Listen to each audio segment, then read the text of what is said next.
好吵，好热！我不是刚熬夜给病人做手术吗？怎么到这儿来了？难道我穿越了？魂穿到了1976年，一个同名同姓的女孩身上。月月，下次你再这样，我也救不了你。阿芷怎么说也是你妹妹，明知道她芒果过敏，你还哄她吃，想害死她吗？妈，我真不是故意的，就是忘记了。你是我生的，什么心思会不知道？黄局长的儿子看上你妹妹高中毕业，想上门提亲，你强插一脚抢了这门亲事。原来是芒果过敏，难怪浑身都痒。黄局长的儿子抢亲事。妈，他高中毕业下乡当知青，你还能让小姨夫给他安排当小学老师，而我如果下乡，肯定只能去干农活。好了好了，你是我生的第一个孩子，我当然会为你谋划，不然也不会把下乡的名额换成阿芝。但你不该这么做，让你爸和爷爷奶奶知道了，肯定饶不了你。我知道错了，害死人，哭2声就行了。这偏心真是偏到嘎吱窝了。阿芷长得像他奶奶，我怎么也喜欢不起来。月月，黄局长的儿子真被你拿下了？当然，妈，你明天就把小妹送上火车，别让她看到。明天就要下乡，不行，我不能就这么不明不白的走了。下乡的事改不了，但这笔账必须算清楚。阿芷为什么要下乡？老秦给他找的供销社工作，怎么就成明月的了？真是鬼迷心窍！为了陈明月这个妓女，我好不容易搭上的黄局长的人脉，现在全毁了。说不说？黄局长的儿子看上月月了，我想着这样，不如让阿芷下乡，供销社的工作就给月月。黄局长就算知道，也不会说什么。苏白芷什么都有，我样样不如。这门亲事我抢定了。是你故意给阿芷吃芒果，让她过敏，自己去跟黄局长的儿子相亲了。奶奶，我没有。妈，你别污蔑孩子，都是我的主意。阿芷不知道自己芒果过敏，才不小心误吃的。友谊商店前台的工作也泡汤了，这么好的机会。小小年纪心思就这么歹毒，苏家容不下这样的人。阿芷，身体好点了没？别怕，你想说什么就说什么，奶奶一定会给你做主。奶奶，这就是家人的感觉吗？上一世当孤儿，我没体会过。这丫头最贴心，我说几句软话，这事儿肯定就过去了。扮柔弱谁不会？会哭的孩子有奶喝。上一世在孤儿院，这可是我的第1堂课。阿芷，芒果是你自己要吃的吧？姐姐让我吃的，她说我小时候过敏，长大了就不会过敏的。陈明月，你还不承认？哎呦！爸，我错了。孩子能抢亲，是你这个做妈的给的胆子，不然下乡的名额也不会换成阿芝，家里的户口本明月拿不到。阿华，明月这孩子嫁出去就别回来了，我们也不需要她尽孝。你这个做继父的已经算尽到责任了。还有，你给阿芷1000块，下乡后让她住在你妹妹家，每个月给她寄20斤细粮。妈，我们哪有这么多钱？我一会儿就给她，现在给。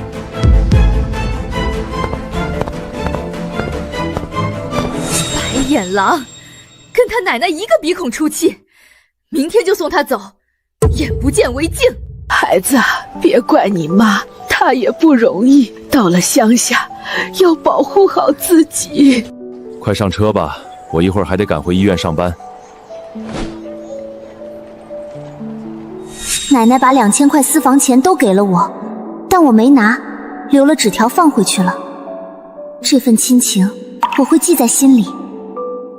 下乡也好，正好可以去找我的博士导师傅静雯。小姑娘，下乡当知青啊，怎么就带一个包，拿着路上吃？谢谢，我不吃。看不起农村人，还不是得去农村当知青？傲气什么？这孩子才1岁左右，吃瓜子太危险了。哎呀，宝宝，快吐出来，快吐出来！哎呀，我没给他吃，他自己抓的，跟我没关系。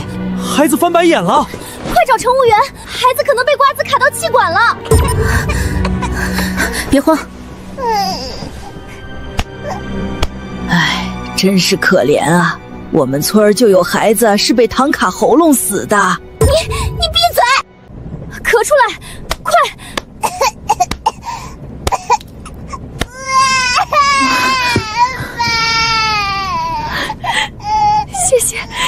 你。小姑娘，你是学医的？不是，我家人是医生，我姓苏，叫苏婉，你叫我苏婶就行。这是我的介绍信。同志你好。你好。跟我来吧。小子，我们在这儿。五官深邃，长得还挺妖孽。小姑娘，等等，谢谢你救了我家小宝。以后有什么事需要帮忙，尽管来找我。我住军区家属院，就在罗河村旁边。小姨，你是？小姨，是我奶奶给我脸上敷了药。哎，是阿芷，哎，快上车，天黑了不好赶路。阿芷，之前你妈说来的是你姐，怎么突然换成你了？你爷爷奶奶没意见？大壮，我们村的棉花苗有点不对劲啊。不止你们村，我们村的苗叶子下面也附了很多虫卵，真到天热的时候，怕撒药水都来不及了。我们村已经喷了1次药，没用，还越来越多。今年要是没收成，明年得闹饥荒。看来乡下的日子也不好过啊。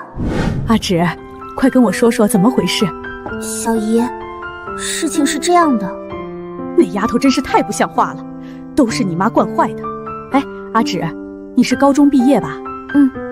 行了，小学有给老师住的房子，倒是你住老师宿舍，正好有个伴儿。我家里3个男娃不方便让你住，但你别怕，你有事儿我肯定会管。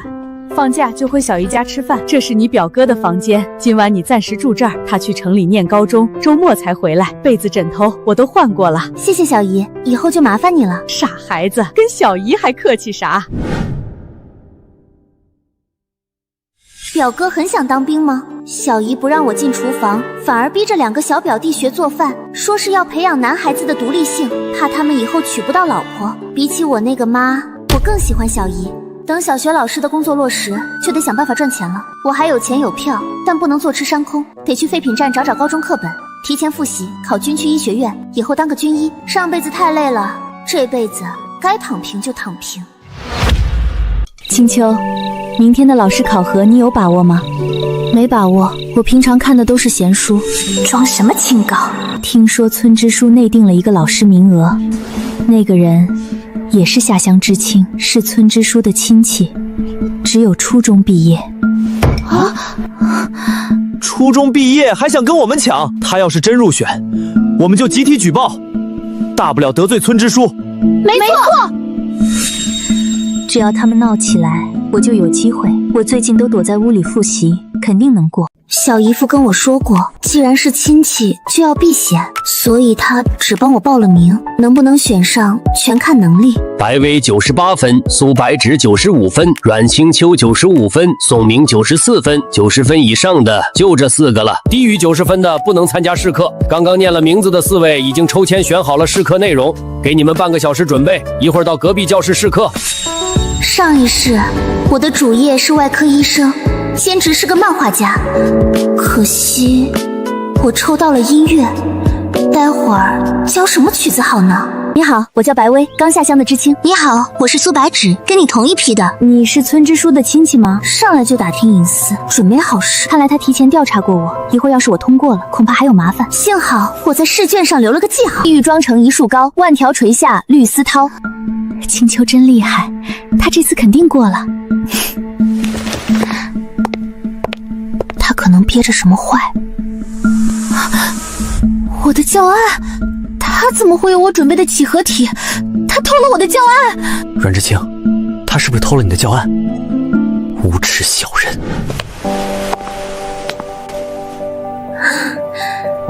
这首歌是致敬守在边境线的无名英雄，没有他们的坚守，就没有我们的安宁和平生活。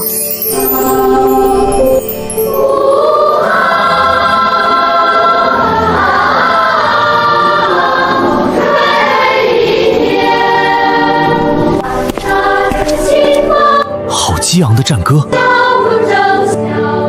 这女孩怎么有些眼熟啊？看来高校长今天没空，我们明天再来吧。感谢宋明和白薇同志参加考核。经过我们讨论，决定录用阮清秋和苏白芷2位同志。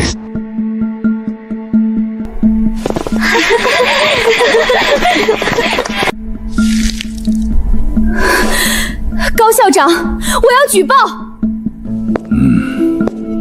苏白尺的学历造假，他只有初中毕业证。高校长，这次考核不是要求必须高中毕业吗？对啊，如果初中毕业能报名，那我们也能参加考核。我听说过学历造假的，在高中读1年，再找关系拿毕业证。苏白芷，你的毕业证拿来了吗？我们入职前要审核的。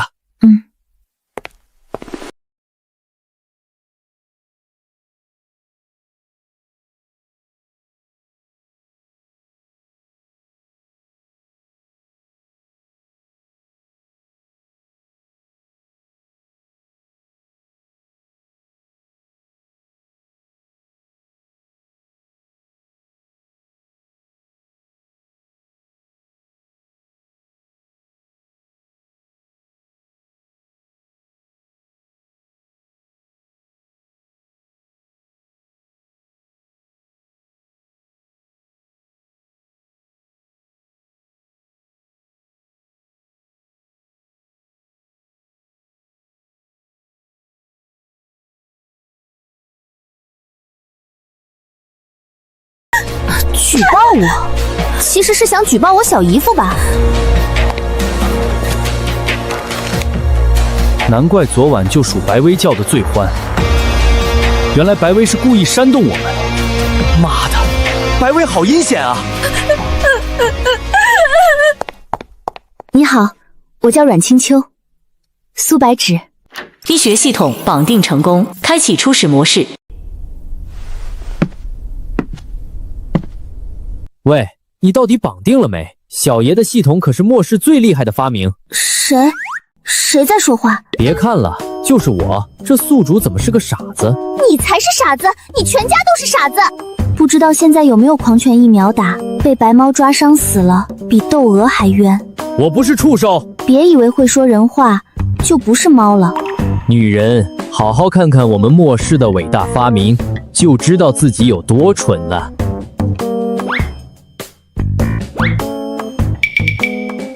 你们末世挺穷的，连1粒米都没给我留下。被我吃完了。所以你再不绑定宿主，就会被饿死。吃鱼还是吃肉？肉。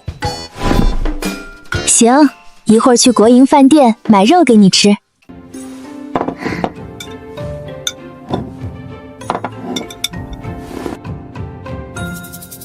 营长，你已经促成3对新人了，多我一个怎么了？你当我是媒婆？他们替我去相亲，为了给我媒婆红包，够拼的。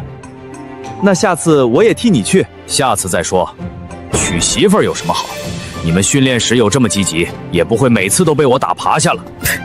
趁人以后祝孤生吧。好吃。想抢走原主的工作，门儿都没有。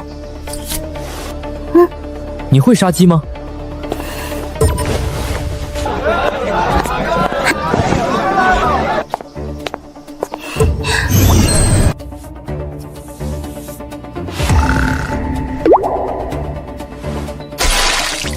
疯女人，用手术刀杀鸡，你怎么不用激光仪拔1毛啊？好主意。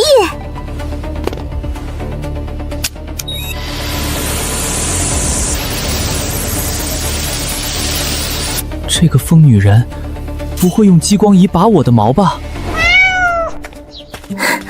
阿芝回来啦！小姨，今晚吃肉。快进屋说。听说今天考核不顺利，已经考过了，明天上课。今晚我就搬去小学的宿舍。行，锅碗瓢盆我给你准备了一些，不够咱们再去买。你这丫头，下次去街上要等我一起。你在宁城也吃这个菜，我还以为你们城里人不吃这些。城里人以前也是农村人，现在还得靠农村人种粮食养着，大家都一样。胡说！我奶奶说了，城里人就是高人一等。我努力读书，就为了以后要当城里人。少抽！我送你读书是为了让你高人一等的，我看看你就是皮痒痒了。以后表姐就是你们小学老师了，对老师该怎么样？苏老师好，帮表姐一个忙，给我拎行李，表姐请你吃糖。好嘞。老罗，这样下去，这片棉花地都会被蚜虫传染，别说产量了，估计到不了秋天就死光了。老罗，我们这些人里就你文化程度高，这事儿拖不得，得让上面重视才行啊。明天我再去一趟县政府，不行，只能靠我们自己了。爸，表姐做的菜真香，我们以前吃的都是猪食吧？你敢当着你妈的面再说一次？阿芷，虽然你是老师，但放假的时候也要到地里干活，到时跟着二虎去捡麦穗就行。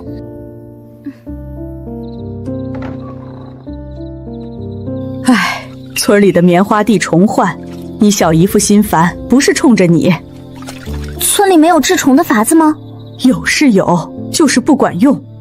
那些棉芽卵就像扎根了一样，除了又长，除了又长。棉芽虫，我记得导师的论文里提到过几种防治方法，或许可以试试。你妈真是个黑心肝，这么好的女儿还舍得送乡下。阿芷，把这里当自己家，小姨把你当亲女儿疼。小姨，表弟们听到会吃醋的。那两个臭小子，除了喊饿，整天跑出去疯玩，啥也不是。大伯母，我妈要生了，流了好多血，接生婆去七大村了，不在家。别哭了，我现在就过去看看。小桃，去厨房烧水，越多越好。阿芷，你怎么也跟过来了？这里，小姨，我从小跟我奶奶学习，能帮点忙。好。系统，帮我扫描一下孕妇。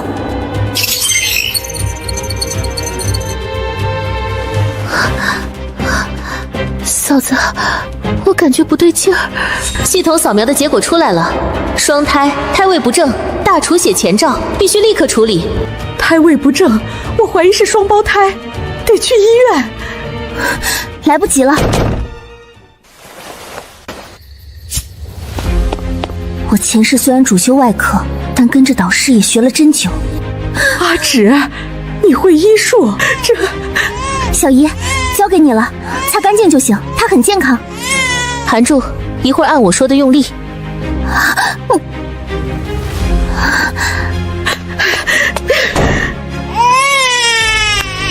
产后大出血风险很高。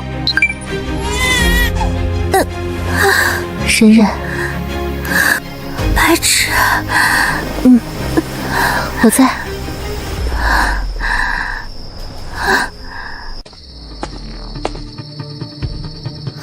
谢谢姐姐，快起来，你妈妈和两个弟弟都没事。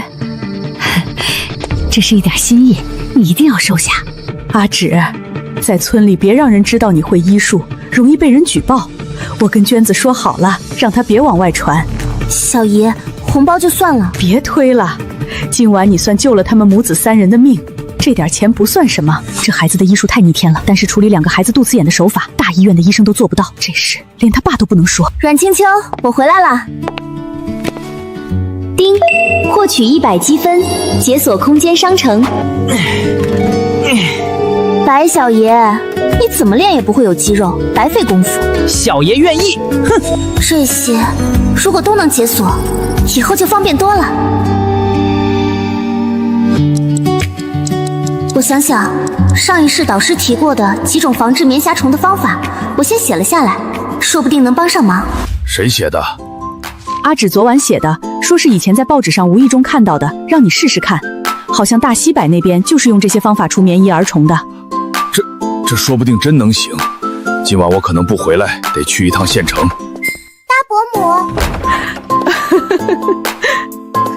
我奶奶煮的红鸡蛋，她让我给苏老师送去。好好学习，以后像苏老师一样。唉，这虫害越来越严重了。可不是，不然也不会连学校停学，我们也都过来干活。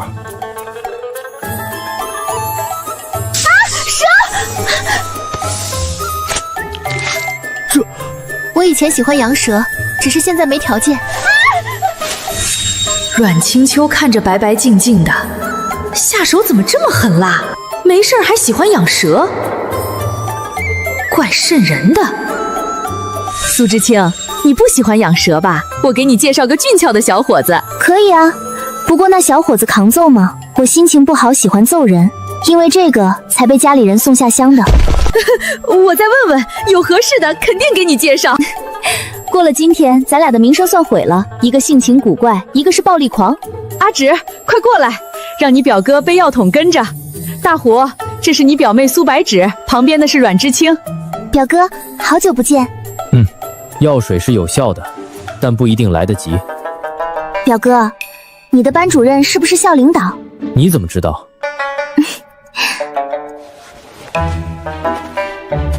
这傻小子，这都听不出来吗？阿芷明显是在打去罗振军有领导派头。今天的药白打了。小姨夫没有用我给的方法，照现在的情况，这批棉花苗基本要毁了。不行，不能让那些人回去，不然边境以后别想安宁了。2号执行命令，3号、5号跟我走，其他人原路返回，4号负责断后。走。苏小白，小爷要吃肉。白小爷，安分点儿，我现在就去打野鸡。启动生物扫描。哼，我要吃一整只鸡。你用新开启的空间厨房一体机处理。啊，空间什么时候多了厨房？积分累积到一定值，就不会只是简陋的休息室了，所以你要继续努力了。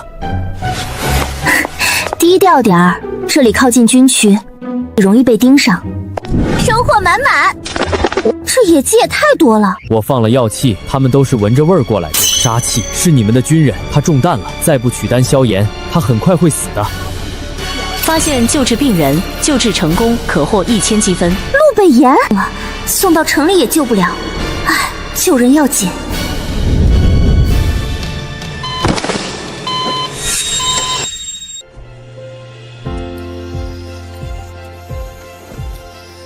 这身材真不错，难怪你看呆了。患者面前无性别，我只是一时走神，先取子弹，有机器辅助，可以最大程度避免伤到神经和血管。终于取出来了。咦，难道是我的错觉吗？全麻状态下，陆北仙不可能醒的呀。队长做的标记一直在附近，他肯定在这里，我都闻到血腥味了。不对劲，我总感觉有人在盯着我们。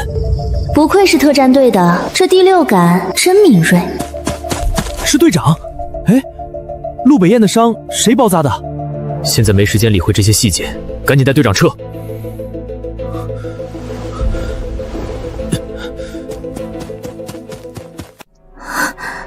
伤得那么重，不可能跑远，在附近找找。不好，有情况！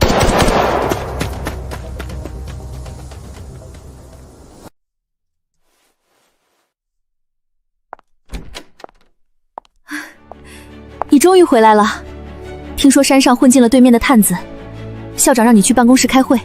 还有就是关于3声教育的教案，大家也要尽快准备一下。辛苦大家了。珍爱生命，学会保护自己，学会生存。看到写有这种字符的食物不能吃，拿着这种食物的人，你们要警惕。苏老师的教学总让人眼前一亮。你看操场旁那片地都是他带学生种的，我让人去宁城打听了，他高中时看了不少书，难怪懂得多。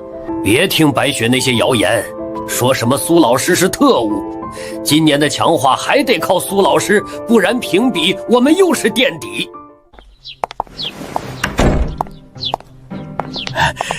苏老师，我求你件事儿。陈主任，您说。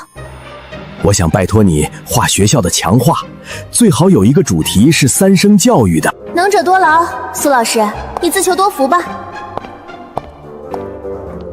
如果我答应，是不是就不用干农活了？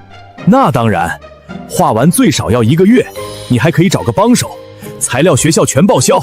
行，那让阮老师跟我一起画，我们明天就去镇上买颜料。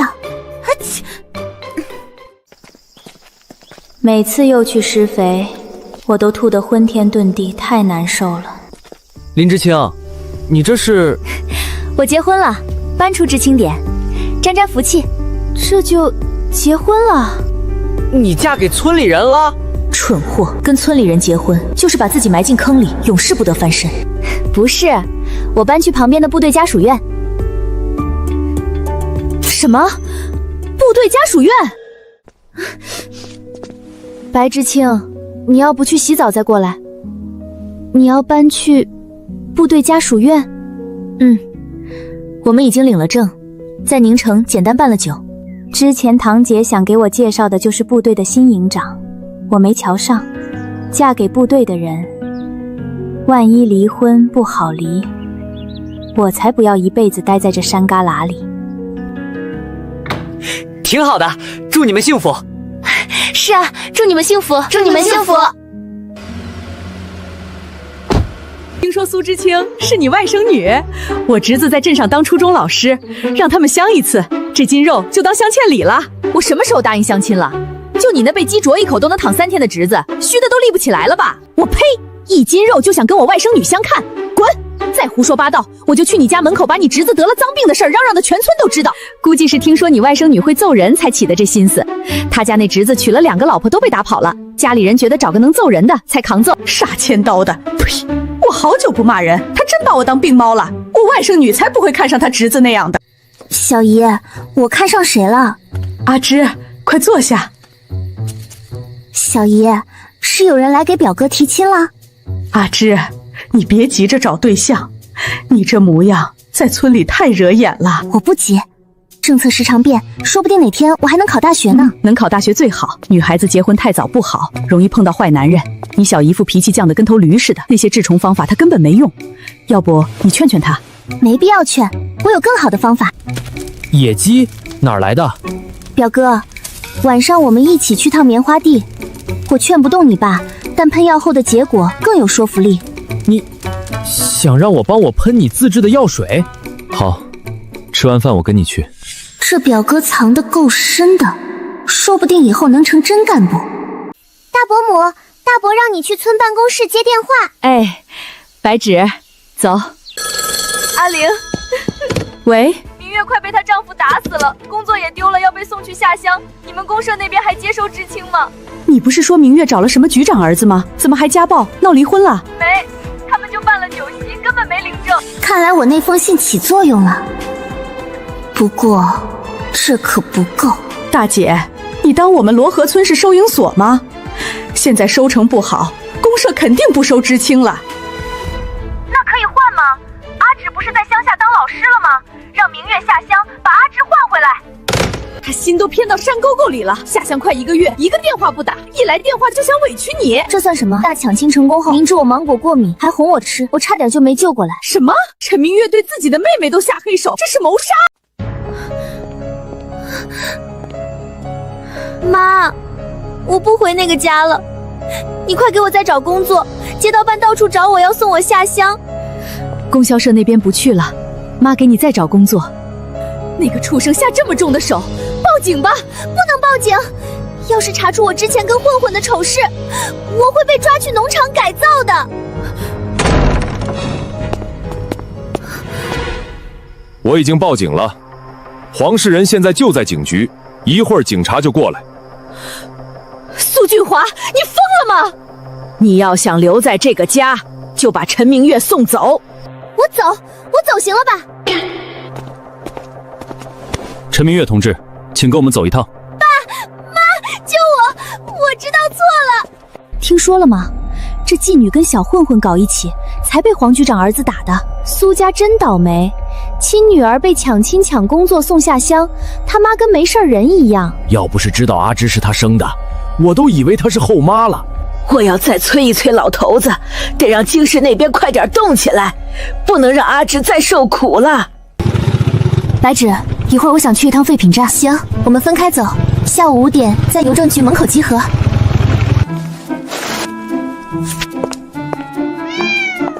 苏小白，我要吃肉。大娘，您知道黑市在哪儿吗？小姑娘，最近好像在抓什么人，你别去黑市了，那里危险。大娘，我主要是想去买些旧书。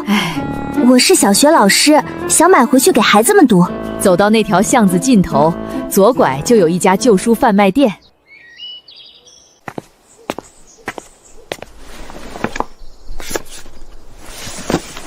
苏知青，宋知青，你也来县城？今天拉抽水机过来修，我顺便过来学习。子弹取出来了，而且没伤到血管。老傅，这缝合技术跟你的一样，是不是偷偷收徒了？好精湛的缝合技术，愈合后基本不留疤。倒真想见见给他做手术的人，这手法比我还高明。既然做过手术了，他怎么还没醒？深度睡眠更有益于恢复。我们翻了整座山，没发现任何可疑的人。山上的报警器可能是对方不小心碰到的。你真当按下山上报警器是无意的？能追到这边的人，会是没脑子的？那救小路的神秘人到底是谁呢？所以，我昏迷时闻到的馨香不是错觉。我们查到那个人被救了，而且还有人给他取了子弹。消息可靠吗？老大的枪法很准，枪应该打在靠近心脏的位置。可靠，我怀疑按下报警器的也是那个人。我们得找出他，说不定能治好老大的腿疾。谁？哼，苏小白，小爷帮你抓烂他们的脸！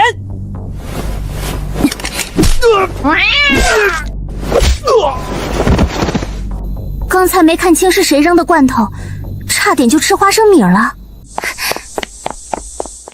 白芷，你可算来了，我还以为你出什么事了。听说现在城里不安全，我们早点回去吧。小姑娘，我们又见面了。怎么没到家属院找我？上次的事还没谢谢你。那天我也是恰好遇到而已，方法我也是在书上看到的。姑娘，我还不知道你的名字，在哪里当知青？我叫苏白芷，在罗河村的小学当老师。改天再找过去，邀请这姑娘到家里吃顿饭，表示感谢。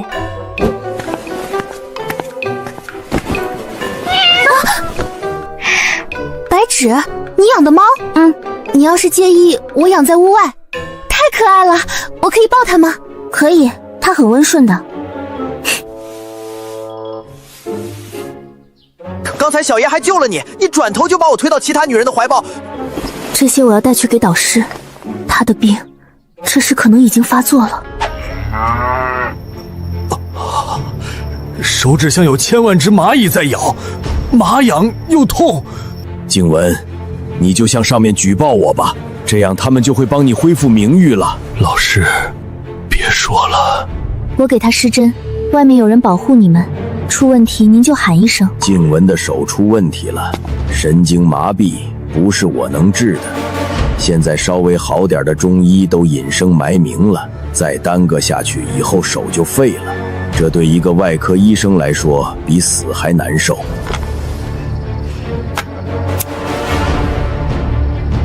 你想从我这儿得到什么？你现在还有什么？有小黄鱼吗？你怎么会这种缝合方法？多缝衣服自然就会了，不就是隐形缝合吗？村里会缝衣服的老人几乎都会。我爷爷奶奶是中医，爸爸是儿科医生。我还没下乡时看过您的报道，今天我是来拜师的。行，明天你过来，我考考你。拜师礼。故意录这一手，为的是半个月后的动乱。我能跟着师傅去临时医疗点了。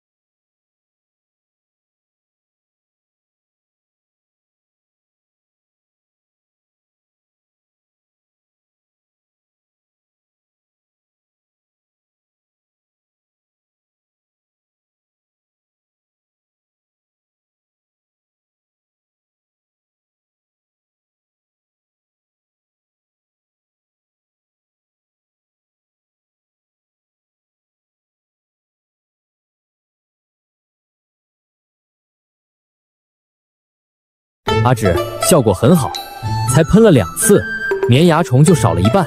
这些方法是经过实践验证的，用的原料各家都有，还不影响棉花苗生长。表哥，明天早上你再带小姨夫过来看，比任何劝说都有用。好，我这就去安排。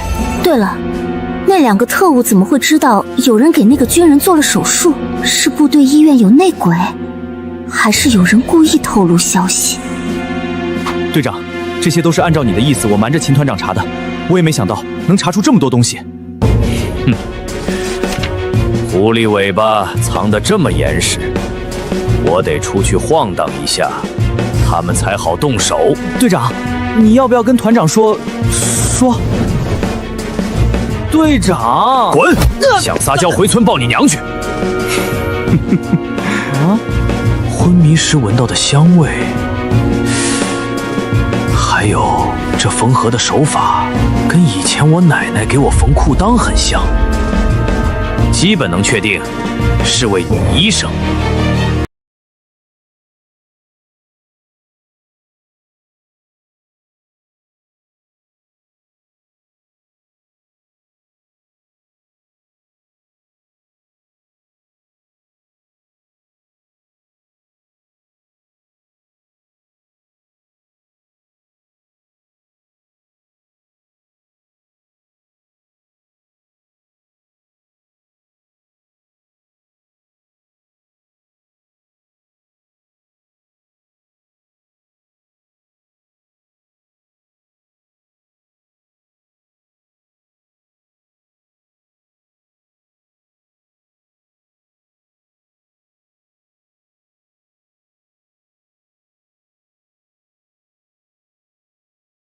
一边是守卫边境的军人，一边是国家的未来，这构图活力与肃穆感同在，单靠线条是不够的。青秋，帮我递一下8号色。你还没画完？这才哪到哪儿，刚完成了一半呢。我从空间商城里买了特殊的固色药水，擦都很难沾掉。明天一大早，这幅画一定能震惊所有人。我刚才站那儿，看到的是学生们向国旗敬礼。不对，我看到的是战士们在冲锋，学生在宣誓。他们在互相敬礼。你们说的都对，这幅画从不同的位置看，看到的画面是不一样的。老高，咱们挖到宝了。这强化能让我在教育部开会时挺直腰板了。怎么会这样？昨晚收工时颜色还这么绚烂。您好，这里是虹溪公社小学，我是苏白尺。小苏，我是苏婉。明天有空吗？来我家吃饭，我给你做酱肘子。唉，能诱惑吃货的，果然非美食莫属。苏老师，你画的墙画太神了！刚才校门口都围满了人，还是大队长拿喇叭喊上工才散开的。今年评比肯定拿第一。是我和阮老师配合的好。苏老师，这是我家，我妈妈叫苏婉。所以你早知道我要来，故意不说？你个小调皮。姐，喊错了，该叫姨姨。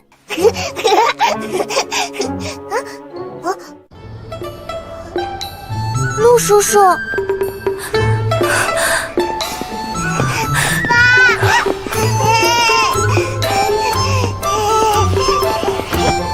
小宝，你身上怎么这么脏了？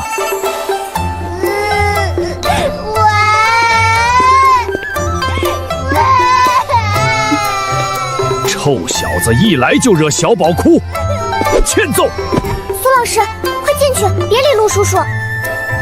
小苏，快进来，马上开饭了。你们怎么也来了？嫂子让我们来的。他没告诉你？嫂子，你忙一天了，我来搭把手。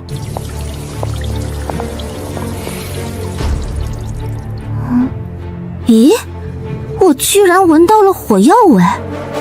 哪个警卫员能接触火药？啊，还是他刚从靶场拔回来？这个男人应该能应付，不然就白瞎了一身腱子肉。小李，手滑了。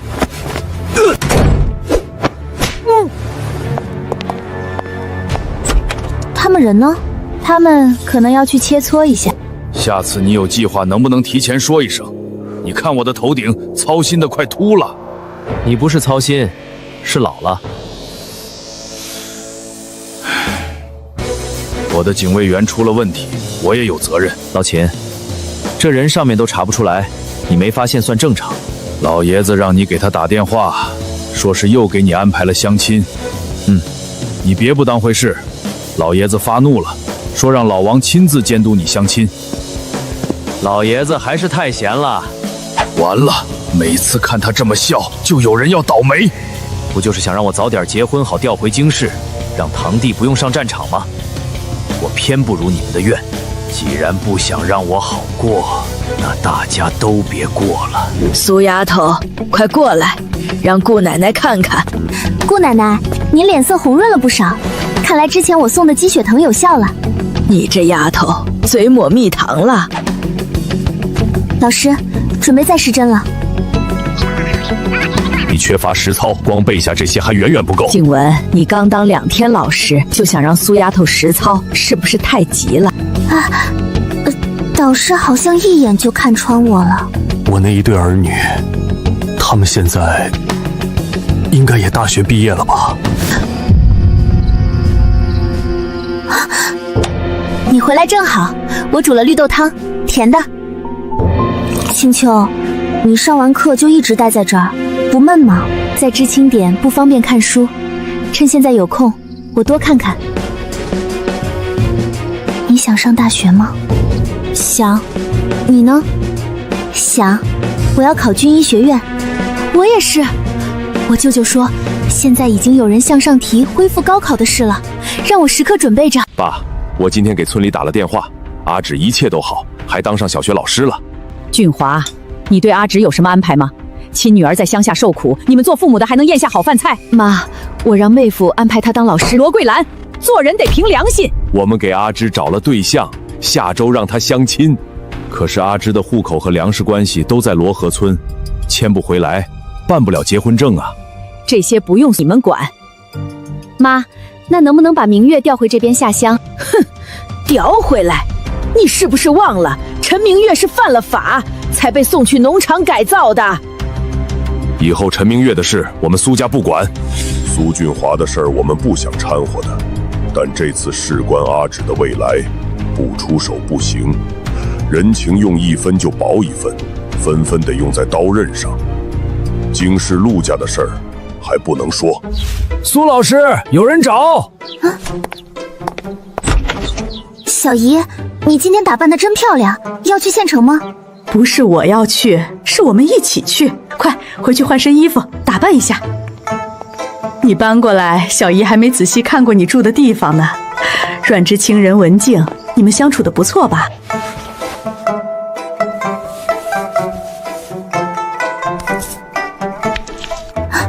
小姨，你不会是要带我去相亲吧？到了就知道了。拖拉机还在外面等着，咱们快点。阿九不离十，肯定是相亲，不过应该不是村里人，不然小姨也不会这么积极，还大老远的去县城。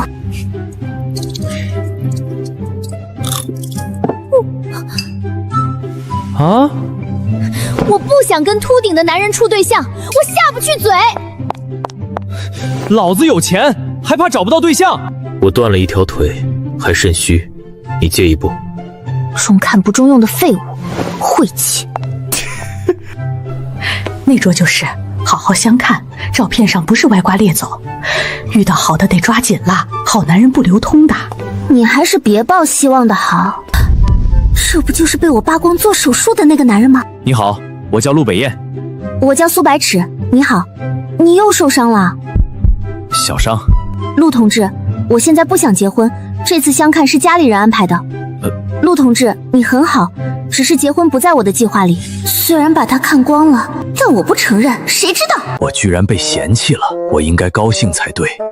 可不知怎么，心里就是不得劲儿啊。我也是家里人安排的，还有人在这儿监督。要不我们处处看，不合适就算了。抱歉，我没兴趣。如果我跟家里人说看上你了，你觉得他们会怎么做？陆同志，强扭的瓜不甜，况且现在婚姻自由，你单方面的决定没用。早知道缝合的时候就手滑一下，免得陆北岩出来祸害姑娘。我们先吃饭，等他们都走了再说。谢谢。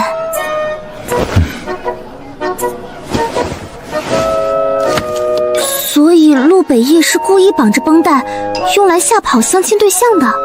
我不想再相亲了，你应该也是，所以要不要跟我合作？合作？但我好像比较吃亏。你想要什么补偿？没想好，跟你合作，有种羊入虎口的感觉。所以要冒险吗？该怕被缠上的不是我，谁怕谁还不一定呢。合作愉快。我要去旧书店。我陪你去，巷子里不安全。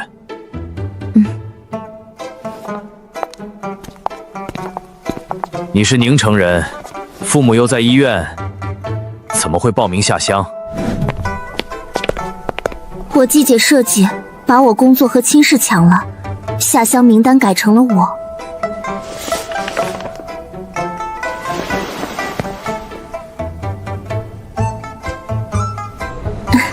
我买好了，一会儿去趟邮局。我今天放假，一起去。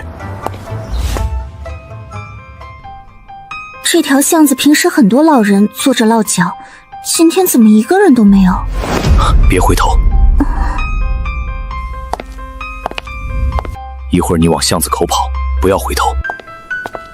来不及了，我们在巷子里走了2分钟，没一个人路过，两边口子可能都被人堵住了。我们早就被盯上了。那等会儿打起来，你躲在我身后。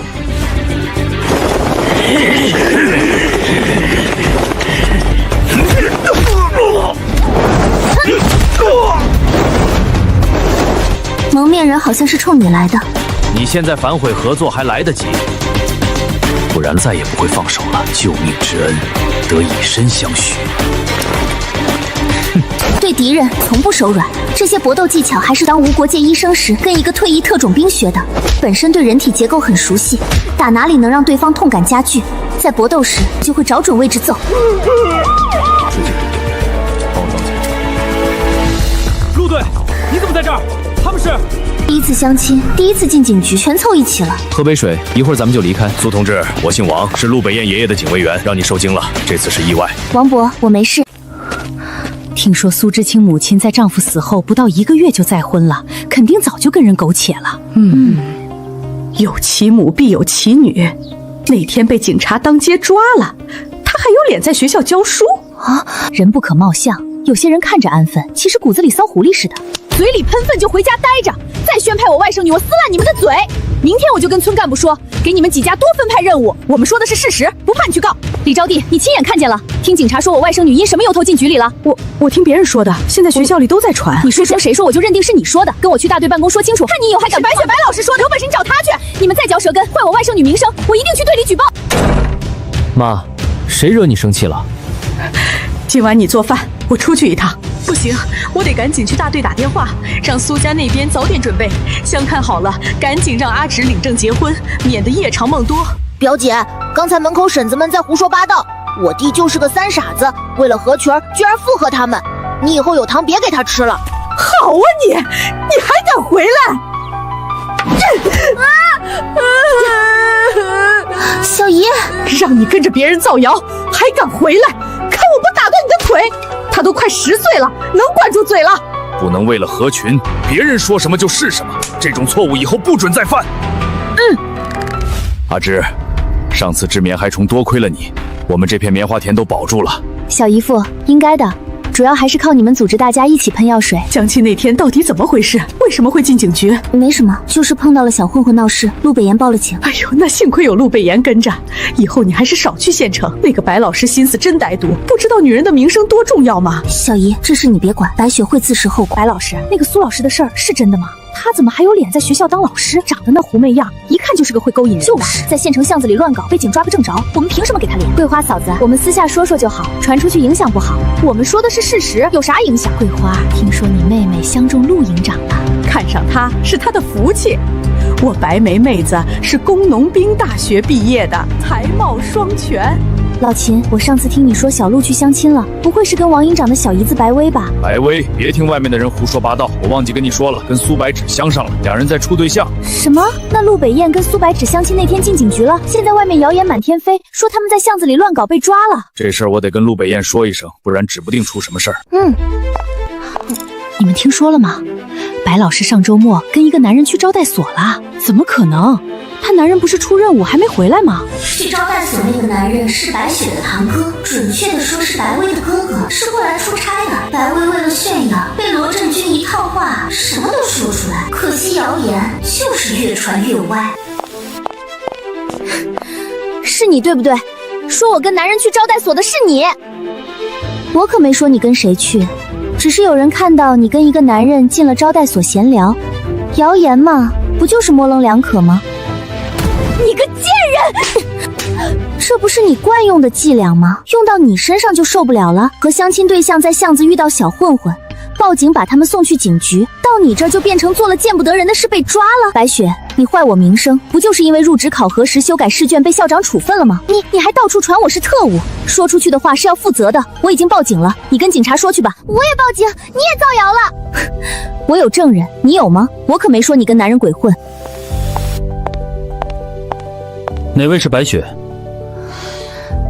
我是白雪同志，我们怀疑你跟一个案件有关，请跟我们回警局协助调查。不是我当时只是看到他上了警车。苏同志，谢谢你上次配合我们调查。白雪的丈夫家背景不简单，我们平常都睁只眼闭只眼，不跟他计较。苏老师好像一点不忌惮啊。苏老师，看来你们相处的不错，北燕还会替你出头了。什么替我出头？家属院里，北燕借切磋的名义，把传谣言的几个嫂子的丈夫都揍了一顿。晚上院子里传出很多夫妻吵架的声音，王桂花脸上多了2个巴掌印儿，眼睛还紫黑一片。是吗？动静这么大？看来北燕心里有你，她以前可不管这些闲事，更不会闹这么大动静。苏姐，她就是手痒了，跟我没什么关系，我们只是合作关系。她这么做可能也是演戏给外人考吧。你妈在婚后逢年过节都不回来，你外婆整天在门口坐着，眼睛都望瞎了。这次你过去让她好好瞧瞧。小姨，我带了些麦乳精、白糖和罐头。你有钱就攒着，买那么多东西干嘛？小姨，就当是我妈买的，跟外婆别说漏嘴。哎，行吧。喏，门口坐着的就是你外婆，她每天都等着，就想着哪天罗桂兰能突然回来。哎，阿兰，你终于回来了，在城里受罪了，怎么那么瘦？妈，这是姐的二女儿阿芷，回来就好，回来就好。阿兰，妈好想你，你怎么这么久不来看看妈？唉，这可能就是思念成疾吧。爸，阿玲，你怎么有空回来？村里让我们轮休。外公，好，长得像你妈，又有股她没有的韧性，脚踏实地。一会儿吃了午饭再回去。前2年你爷爷奶奶还会写信来买草药，最近很少来信了。他们都好，只是提前退休了。外公，我能买些草药吗？阿芷，你竟然会认草药？认得出一些，不多。那外公考考你，要是全答对，这里的草药你随便摘。不错不错，都答对了。我家小阿芷出息喽！小姨，以后我可以自己过来找外公吗？我还能拦着你？你常来，他们2老肯定开心。你外公的医术我没学到1/3，你要是能学，就多学学。我也看出来了，凭外公的医术，肯定不止当个赤脚医生这么简单。这个年代，为了明哲保身，他藏得很好。苏白芷同志，这是你的汇款单，需要本人签字。好的。1000块，这是我们快3年的工资了。连环画卖了5万册，按零售价1%分成，所以有1000块。主编说加印了10万册，后面按2%分成。苏老师，原来这连环画是你画的？我听说现在经世都售空了，能不能卖一本给我？我家侄子吵着要，一直没买到。抱歉，这些书我打算每个班放一本，剩下的2本也答应给别人了。我还怕你心软会借钱给他们，没想到你拒绝的那么干脆。我有那么傻吗？救急不救穷。那倒是，咱们小学的老师除了咱俩，几乎都有点背景。青秋，你的稿费应该也快到了吧？周末送来了，不多。等你的小说出版了，我一定买一本，记得给我签名。没问题。这次美丽校园评比还有国外的校长来参观，咱们学校没一个会外语的，倒是派谁接待？好在这次有苏老师的强化，不然咱们学校脸都丢到国外去了。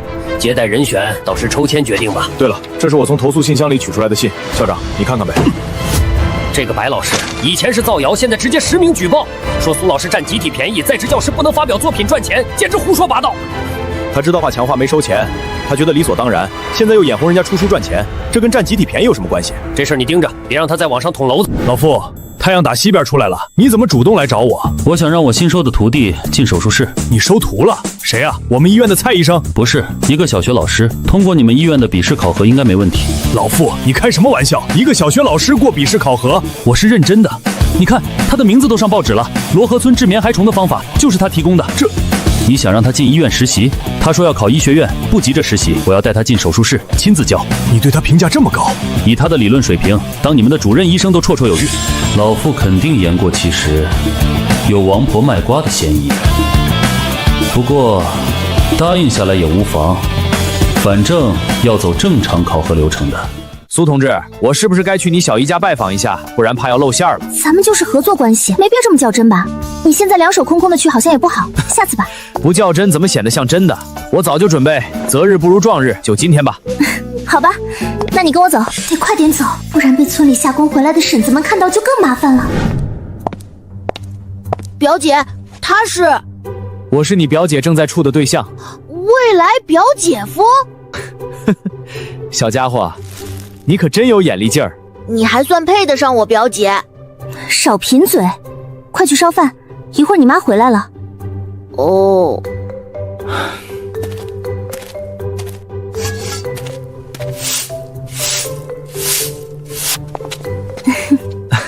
我才刚开始扫，不可。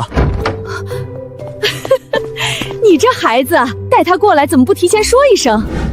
小姨，是他自己突然要来的。小姨，是我突然要来，您别怪阿芷。我爷爷打电话把我骂了一顿，说我不懂礼数。哎，你爷爷也真是的，这事儿哪能怪你呢？小姨，让陆北岩做，正好考验一下陆北岩。他非要立这个好女婿人设，我成全他。等高考后就摊牌，看他还怎么演。你呀你，要是把这么好的对象吓跑了，哭都没地方哭。谁哭还不一定呢，说不定我能找到更好的。你怎么想的？多了解一下，该定就定下。先处着呗，没了解透哪能随便结婚呢？家里情况你奶奶那边肯定打听清楚了。这小伙子人也不错，还要了解什么？万一要是他会打人呢？我小胳膊小腿的不扛揍。这话别人说我信，我这外甥女说我怎么一点不信呢？哎，来，干了。陆同志，这样的拜访其实没必要，反正以后也不会有交集。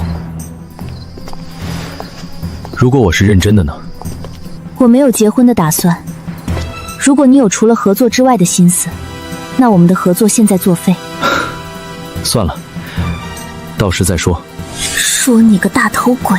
我不喜欢这种失控的感觉，所以还是先远离吧。只要闭上眼，脑子里就全是他的样子，有什么东西在心底生根发芽了。要是有相机就好了，能把他们都拍下来。拍什么照片？现成的画稿要不要？真送给我？这些话都在我脑子里，稿子留着也没用。谢谢，我会好好保存的。苏老师、阮老师，来一下办公室。苏白芷、阮清秋，明天有外宾要来，需要2位老师陪同翻译，大家抽签决定。抽中的有30块补助，还发1套职业套装。好了，没拆开的不用看了，这次就由阮老师和苏老师接待。你们俩先回去收拾下衣服，今晚就要去县城招待所住。啊，咱俩真倒霉。顺其自然，说不定有惊喜呢。学长，你怎么还没打结婚申请？伟人说了，不以结婚为目的的处对象都是耍流氓。我倒是想负责，但不想勉强他。钱叔叔，北燕，你怎么知道我今天到？我妈打电话回来，让我一定要接到您。西库下空空的，应该是左腿肌肉萎缩了。我们都到了，连车都没安排。Sorry， 我们的 car 快来了。吴主任，明天我就不过来了，他们听不懂我的英语。翻译员临时跑了，这可怎么办？嘿，你们的热水烫死人了！房间里还有虫，让我们怎么睡？听不懂人话吗？真是蠢猪！先生，您发牢骚前是不是也该自我反省？你们来轻省，为什么不提前找好翻译？你会说外语？哦，上帝太好了！你快帮我跟前台服务员说，我们房间的热水太烫，还有很多虫子。你好，他说他们房间的热水太烫，还有很多虫子。好的，请稍等。抱歉，我叫盖伊，劳伦斯校长的助理，你能当我们的随行翻译吗？我们付钱。我们是随行的老师，明天会全程陪同。太好了，你们的名字是？我是阮青秋，他是苏白齿。哎呦，苏老师，阮老师，之前听老高夸你们，我还不信，没想到你们比他说的还优秀。这次辛苦你们了，有什么条件尽管提。不知道是之前谁一直驳回他们申请的随行老师补贴。当时你可没这么好说话。我外公留过洋，从小教我英语，但我学的基本是哑巴英语，从没跟外国人说过话。难怪你能看懂外本书，我是在图书馆跟馆长学的，实际上是当无国界医生时练出来的。你太厉害了，没有语言环境学外语太难了。我不只会英语，轻省交接的几个国家语言我也能听懂一些。啊，你这么厉害的吗？我得更努力才行，不能被苏比一甩下太远。子弹卡的位置太刁钻了，取弹很可能会伤到神经血管。国外的医生都建议不取，我们没必要冒险吧？好了，今天先到这里，都散了吧。钱之琳是国家急需的人才，这次手术不容有失。这是我的方案，这么重要的方案，刚才讨论会你怎么没说？我说了，他们会听吗？这片子我想给我的徒弟看看，他可能有不同想法。片子只能在我的办公室看，不能带出医院。钱之琳在轻省的消息没传开，王院长也是以防万一才这么谨慎。这次手术如果成功，我和老师就能搬出牛棚，重回医院了。This is incredible. How can there be such cool paintings here? 这幅墙画是你们的美术老师画的？苏，你知道墙画是谁画的吗？我和阮真秋一起完成的。盖伊，我只负责补色，主要是他画的。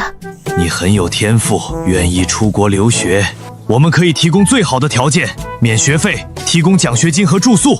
抱歉，我志不在此，以后我想当医生。当着我的面挖墙脚，这合适吗？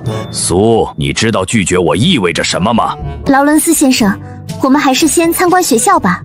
他这么急切，更像想证明什么，而不是真心想培养我。他难道是国外的大学校长？不然不会这么有底气吧？阮老师，快问问那个记者，劳伦斯到底是不是大学校长？好的。 Yes, he is the principal of a famous university. Many of our country's Erasmus and military 校长. Did you not know?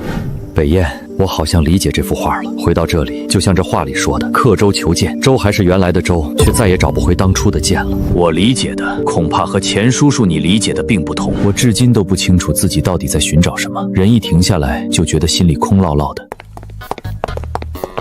哈兰，我不是在做梦吧？你真的在这里？劳伦斯，你怎么会在这里？我是特意来找你，我已经联系好了帝国最权威的外科医生，这次绝不会再让你失望。原来他是来找人的。劳伦斯，我不相信帝国的医生，而且我已经决定在国内做手术了。高校长，这位就是我们之前提过的校友钱之琳先生。钱叔叔，您刚才的疑问可以问高校长。高校长，这些画是哪位美术老师画的？我能见见吗？这些墙画都是这位苏老师画的，阮老师负责上色。苏老师，这幅刻舟求剑的画风跟其他的很不一样，是有什么特别的含义吗？钱先生，你现在不就是在刻舟求剑吗？在曾经启蒙的小学找漂洋过海时丢的剑，还能这么解读？苏老师，你觉得我在国外丢失了什么？一个能让劳伦斯追到这里的人才，此刻一定在回国发展和留在国外之间犹豫不决。你在这里学习时的初心，看来这次外宾来访的目的就是为了争夺钱先生这位人才。难怪这些外国佬对一所农村小学这么感兴趣，原来都是幌子。初心，苏老师，如果换作是你，面对国外的优渥待遇和国内现在的环境，你会如何选择？单从个人前途来说，当然是留在国外更好。国外的研究环境目前确实比我们好很多。苏老师慎言。哈哈，这位苏老师还是有眼光的。不过钱先生，您觉得一个人的伟大是什么？或许他真的能劝动钱叔叔。没有伟大的个人，只有伟大的团队。千千万万个渺小的个人共同努力，才为这个千疮百孔的国家破开了新局面。在国家未来与个人前途权衡时，我想那些牺牲的先辈早就用生命告诉了您该怎么选。王局长，谢谢你们的接待，我会给县城的图书馆捐书，为青省的优秀学生成立一个奖学金基金会。哈哈，那太感谢了。苏老师，我们又见面了。钱先生，你来做术前检查。好，疼痛加剧时具体是哪几个位置痛？奇怪了，一个小学老师怎么会出现在这儿？苏白区的推测很可能是真的，国外的机器不可能没检查出来，他们可能就是把钱之林学成回国，当时才没处理脑中的弹库。再用机器检查一次，我亲自操作。老傅，这台手术我们不能做了，风险太高了，你不能再冒险了，而且他还不确定会不会留下。只要有一线希望，我就不会放弃任何一个病人。他脑里的弹壳不取出来，一旦转移，很可能直接变成植物人。你这犟脾气，患者有知情权，做不做让他自己决定吧。苏老师，你还没回答我。如果是你，你会放弃国外的优渥待遇回国吗？会。为什么？钱先生，你之所以犹豫，是怕自己后悔。我爱这个国家，即使它现在有很多问题，但只要它需要我，我就会留下。军人穿上军装，保家卫国，我以后穿上白大褂，一样能为国家出一份力，仅此而已。钱先生，我们需要再为你做一次检查。王院长，跟在傅医生旁边的是谁？第一助手的位置怎么能让一个新手来？傅医生刚收的徒弟，小蔡多跟着学。这台手术很可能会成为医学教材案例。这姑娘一点儿不像新手，镇定的像个老医生。一个小姑娘而已，傅医生怎么会如此鲁莽？我倒要看看你待会儿怎么出丑。手术准备，麻醉师，手术正式开始。首先取脑中的弹壳。这配合也太好了吧！他真是个新人。空间升级已完成，开启同医学模式。病人生命体征不稳，又恢复正常了。傅医生，让我来缝合吧。阿芷，剩下的你接手。凭什么？凭什么他能入傅医生的眼，被收为徒？我查了，劳伦斯的目标确实是钱之林。你父母那边怎么说？我还没联系上他们。他们也不清楚细节，只说钱叔叔回国前正在研究一款新枪，后来项目被搁置，他才动了回国的念头。恐怕不止新枪那么简单。对了，你爷爷让我问你什么时候带小苏回京市。你小子不对劲儿啊，真陷进去了。要不要我教你几招？好歹我有点经验。你追嫂子的时候，我跟罗二牛可一直跟着。你那傻样，我半夜想起都能笑醒。你小子揭我短是吧？你这么欠揍，就不怕我跟小苏告状？随便，我就不信没人治得了你。那个人已经出现了。王院长，怎么样了？手术很成功，我得赶紧去汇报。先喝杯温水。谢谢。我的医学空间一直监测病人的情况，手术很成功，空间积分暴增到10000分，还解锁了10几种特殊药方。制作需要用的原料几乎都能在罗河村附近的山里找到，我也能用空间积分跟商城购买。如果你想上医学院，我能帮忙。不用了，谢谢。你不想上大学？我更想凭自己的实力考上，而不是靠谁推荐。如果一直不恢复高考呢？洛河村那么多知青等了10几年都没等到回城的机会。混沌总会过去，也许我运气好呢。再等1年，如果不恢复高考，我接受老师的安排。他并不愿意跟我有过多牵扯。苏同志，你理想的丈夫是怎样的？没有，我从没打算结婚。悲催的爱情太多，我不觉得自己会是幸运的那个。只是为了搭伙过日子的婚姻，我不需要。所以前世我不结婚，也不恋爱。我终于理解了，为什么秦团长刚追嫂子的时候会一副蠢蠢的样子了。怎么瘦成这样了？跟我回家，小姨今晚炖鸡给你补补。小姨，就是天热吃不下东西，吃不惯食堂就来小姨家吃，多双筷子的事儿。我要是天天来，二胡奶奶又该找您麻烦了。小姨放心，我保证1周就养回来。你这孩子，哎，你表哥不知道抽什么风，最近天天在家复习高中课程。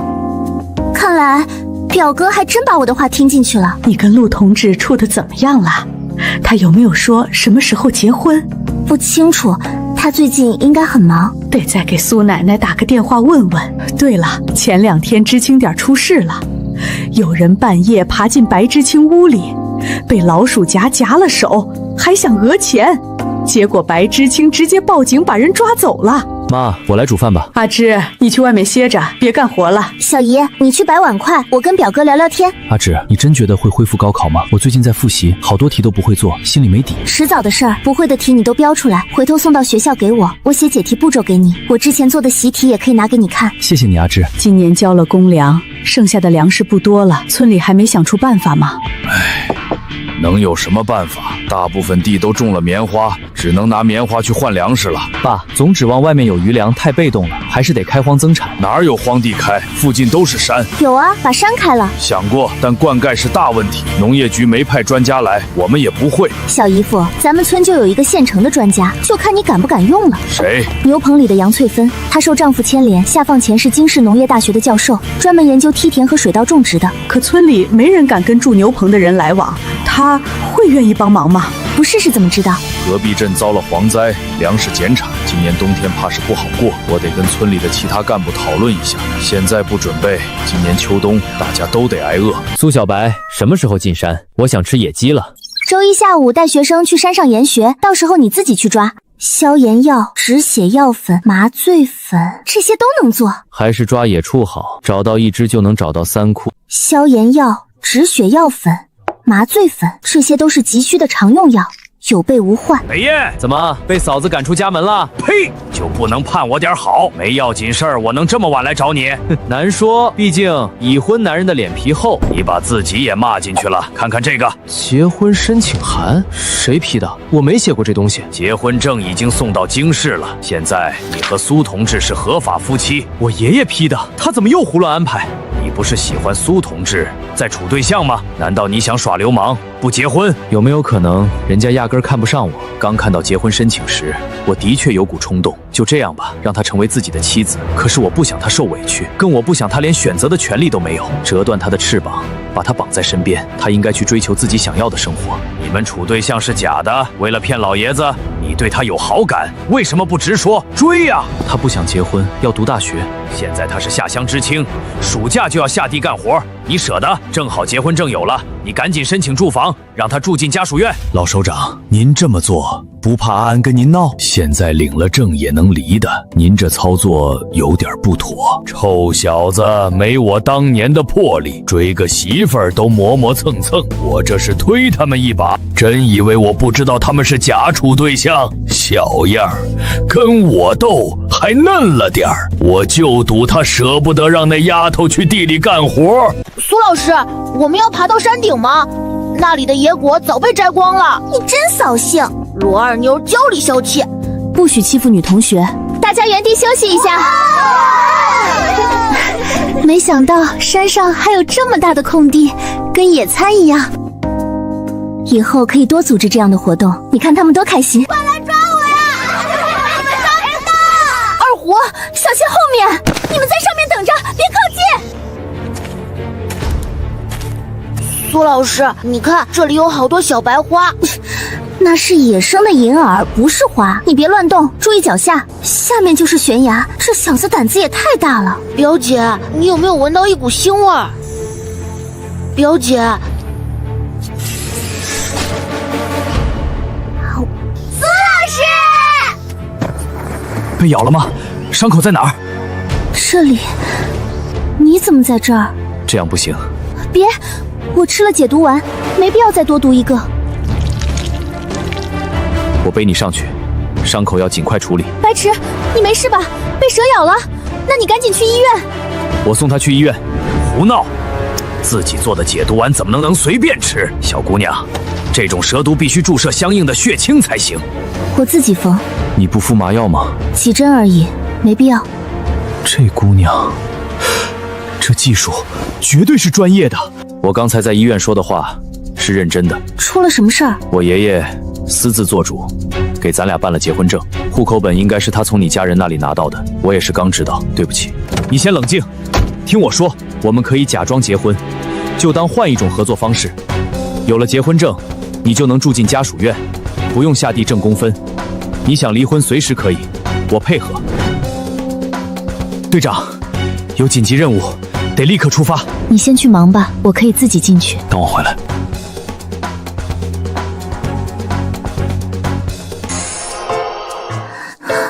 女人，你吃了解毒丸就没点别的感觉？比如身上发出臭味？怎么这么臭？一股难闻的味道从身上散发出来。我明明刚洗完澡。排毒，纯。这解毒丸的效果是不是太好了？空间出品，必属精品。你太小看我们末世的东西了。看看你的伤口。愈合了，一点痕迹都没有。不行，得重新包扎好，装成美好的样子，不然太引人注目了。上面也太没人性了，我们才出任务回来1天，你又没媳妇儿，多出任务，攒点老婆本不好吗？忠于国家，忠于人民，你别动摇我的信仰。检查装备，1分钟后出发。是。歪国的团伙换了头领，竟然敢从雷区入境。出发。罗振兴，组织班干，把桌子移到两边，我们上生活课。耶！苏老师真是拼，被蛇咬了第2天就来上课，今天又拎着一大袋东西。这些不叫小白花，叫银耳，准确的说是野生银耳种子。我们把棉花籽、细沙混合，装进塑料袋，做成北奖鸡，再把碾碎的银耳种子放进去。大概35到45天后，它们就能长出大朵的银耳了。罗振兴，你来操作一次给大家看。养殖银耳，这生活课上得真好。除了堆料，还要注意湿度和温度。咱们学校有个空的储物室，环境正好。一会儿我们就把这些宝贝都送过去，以后每天轮流浇水。二虎，你们班上什么课呢？那么热闹。保密。放假前我请你吃甜品。别说这个了，二狗子家的表哥表弟来了，带了好多没见过的糖。你弟三虎已经跟着去了，我们快去。没见过的糖有什么稀罕的？表姐给我的糖我也没见过。三虎这个蠢蛋，给块糖就跟人走。姐姐，我们快回家吧，不然爸爸又要打人了。怕什么？你不去，我就告诉爸妈你上次考试没及格。快跟我回家！那2个人看着不像好人。二虎，你赶紧滚，不带你们玩了。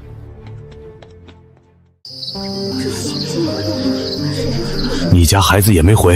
没回，大妞二妞都没回。死丫头，回来我打断他们的腿。学校早没人了，你们去别处找找。都找过了。二虎，你看到我家二妞了吗？放学时，一群孩子跟着二狗子进小树林了，说要去山洞里找糖吃。他们还没回家吗？进小树林？跟谁？罗大牛、二狗子，还有二狗子那2个奇怪的表哥表弟。啊！表姐，刚才就是这么回事。孩子们往哪个方向走的？出事了，我得赶紧校长打电话。二虎，快回家叫你爸爸带人去小树林。大妞，二妞。二狗子他妈是孤儿，哪来的表哥表弟？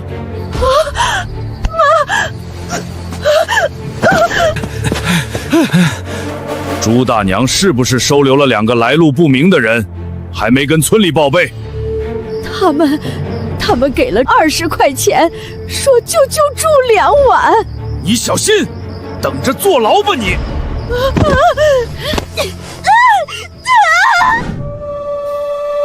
你们听，是叶子吹出来的曲子，但是那边没有路。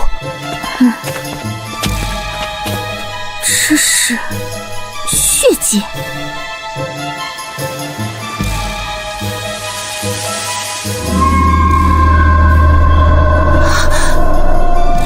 阮老师，罗二妞，苏老师，你是罗二妞。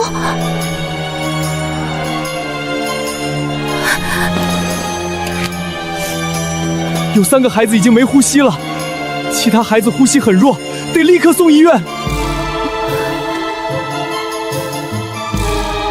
白芷，怎么不救了？男孩是外国人，不是孩子。正昂见女，我哋唔女翻街。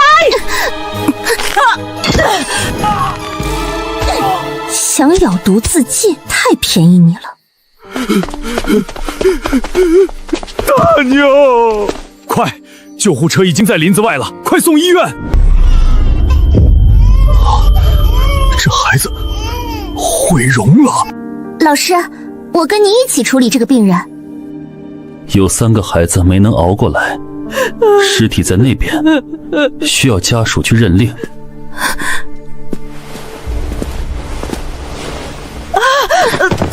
最后这个孩子是谁？这不是胡营长家的大宝吗？造孽呀！那么晚没回家，后妈都不出来找。去家属院找人。去办公室谈。王院长，这次的事太恶劣，我们一定会把另一个凶手抓到。我想说的是，要不是苏同志用了自制的止血药粉，那些孩子估计都救不回来了。苏同志还会制药？这事儿得保密。听说胡营长的老婆是罗河村的知青，现在怀孕了。是啊，可不是嘛。胡营长昨天刚出任务走了，可怜啊，死了亲爸都看不到。你个小妖精，把我儿子迷得晕头转向，连亲儿子都让你这么作践。现在你顺心了，我的大宝没了，你会遭报应的。胡营长媳妇儿身下流血了，不会流产了吧？婶子，罗二妞一会儿就推出来了，你们谁去陪床？我，老罗，你跟着护士把大妞送去停尸房。苏知青，要不是你及时给我家大牛止血，他的小命就没了。罗婶，你这是做什么？小心！为什么没给我家大宝止血？你们都欺负他是没妈的孩子吗？大娘，我们赶到时，胡大宝已经没呼吸了。呸！我要去举报，让学校开除他！你见死不救，我家大宝就是被你害死的。那你就去报警，去举报，看看谁搭理你。我没拉着你孙子进山，也没见死不救。你有时间在这撒泼，还不如把他的后事办好。你突然请假，那个何大娘肯定会更得意，以为自己得逞了。这里写了银儿养殖的注意事项，麻烦你了。啊，没有这事，我也打算回家一趟。小姑娘，你是工农兵大学的学生吗？不是。不是学生还买京师的杂志看，装成读书人好找对象。像你这种装模作样的人，我见多了。嫂子，你小心点儿，嘴巴控制不住喷粪就闭上，免得熏到别人。你说谁嘴巴不干净呢？谁应声就说谁。阿玲，别闹事，我今天非撕烂你的嘴！对不起，他脑子有问题，今天没吃药。何玲，你最好安顿些。那个女人肯定能卖个好价钱，下一站是百事，我们一会儿动手。可怎么骗他出来？上车后他连洗手间都没上。这么白，肯定能卖高价。你一会儿去切收间等着。这声音是熟人，目标是我。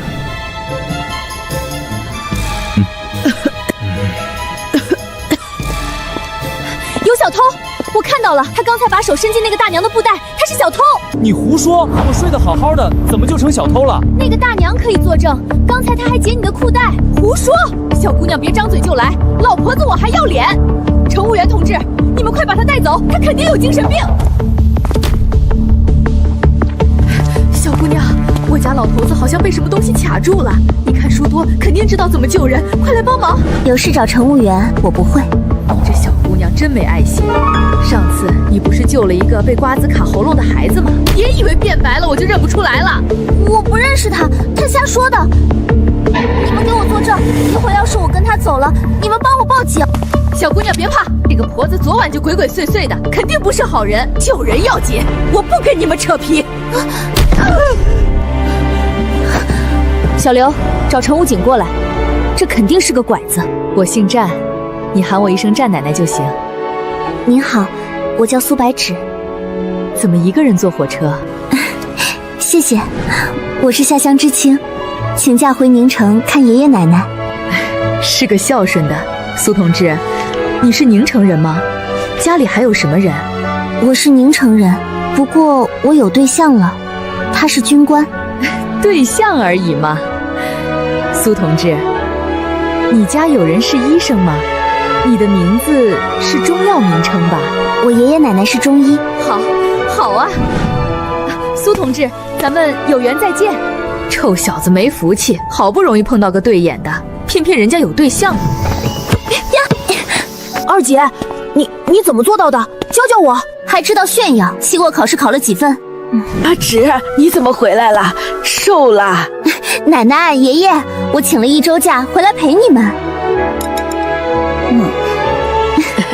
阿直，陆同志跟你说了吗？你们的结婚证办下来了，你别怪奶奶私自做主。假期到地里干活太辛苦了，奶奶舍不得。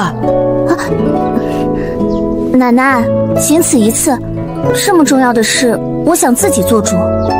奶奶什么都不干涉你。你二姐回来了，她在哪儿？出去吧，报个平安，顺便跟她说结婚的事儿。死丫头，去乡下一个电话也不打回来，母女间哪有隔夜仇？我结婚了。谁同意你结婚的？死丫头，嫁给乡下人，以后苦一辈子，像你小姨一样。你不也是乡下人，张口闭口的贬低小姨，过得挺好的，外公外婆的钱都是他捏着。罗桂兰，你要是敢向上举报，你的工作还能保住吗？妈，她在乡下结婚以后就回不了城了，少来假好心。你是怕拿不到高彩礼补贴陈明月吧？哼，他的婚事是我同意的，彩礼你一个别想拿。京市陆家不是你能惹得起的，想让陈明月好过些，就别动歪心思。妈，你跟陆家说说，明月摔断腿了，能不能调回青省下乡？他是去改造的，我们苏家还要脸。阿芷，跟妈回家。我跟奶奶住，不回家。这几道题重做，学习态度不端正。我忘记了，能口算的题非要写过程。聪明的人早就在老师面前刷学霸人设了，谁还考及格线被重点关注？下次一定要考双100分，堵住二姐的嘴。好好写，一会儿我带你去书店买连环画的第2册。王世仁，阿芷，我听说你回来了，咱们可以重新处对象，我可以让我爸把你的户口迁回城。这个肾缺呀，陈明月居然看得上我，结婚了，而且是军婚。你不想坐牢的话，就离我远点。阿芷，我会对你好的。只要抱住我，为了名声，我就得嫁给他。想得美！哇，二姐好厉害！岳母，我又来了。他把我踢成这样，得负责，不嫁也得嫁。呸！打女人的坏男人还有脸上门？这肯定是黄世仁耍流氓。谁是你岳母？滚！祸害了我家明月，还想祸害我另一个女儿，活该你以后都立不起来。岳母，你要是不想好好谈，我就报警了。你去告，正好治你个流氓罪。哼，送到西北农场去改造。岳父，这话传出去，到底是女孩子吃亏？打电话给黄局长，让他来领儿子。败家子，你是嫌老子最近还不够倒霉吗？你惹谁不好，非要惹苏家？苏家有新靠山了，我帮你。现在我头顶一个副字，有权利插手市医院的任命吗？你长点心，下周就去海市投奔你姑姑。苏家不能动。苏白野，我非要得到你不可。喂，出版社吗？稿费请打到我信里写的账户。走吧，不是要买第2册连环画吗？二姐，那本猫咪勇闯森林的连环画是你画的，保密，别让爸妈知道。拉钩上吊，100年不许变。小苏，张叔，我突然下乡，都没来得及跟您道别。没事儿没事儿，你这不是回来了吗？这孩子总算平安，没出事就好。这次还看外文经典小说吗？那个黄局长家的儿子就是个臭流氓。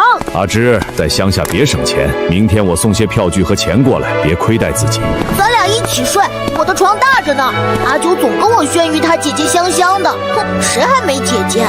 行吧，给你个机会。苏姐姐，昨天去你家闹事的那个人把安安拖走了，说是让你去仿制废弃厂那边找他。你是阿九？苏姐姐，我们报警吧。黄世仁，有些人不懂法，总喜欢把自己当法。你先去医院处理伤口，我去找他。警惕性不错，苏白芷，乖乖顺了我，不然一会儿有你受的。黄哥，你答应我们的，一会儿也让我们尝尝鲜。臭娘们儿，跟你姐一样贱！你们知道现在已经犯法了吗？呸！这种事儿吃亏的是女人，苏家要脸就不会往外说，大不了我吃点亏，把你娶了。我让人通知你家的邻居了，一会儿让他们看个够。这帮流氓，今天就让你们全废了！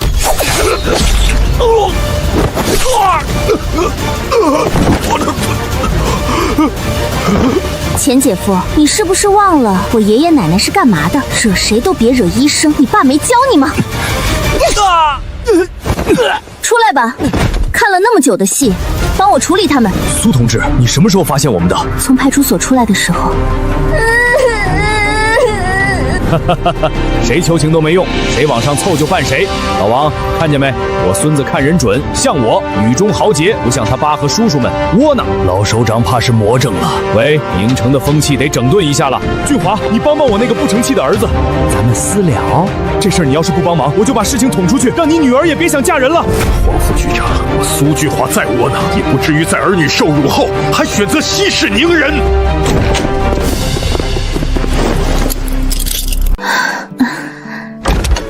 哎呀，你们没事就好。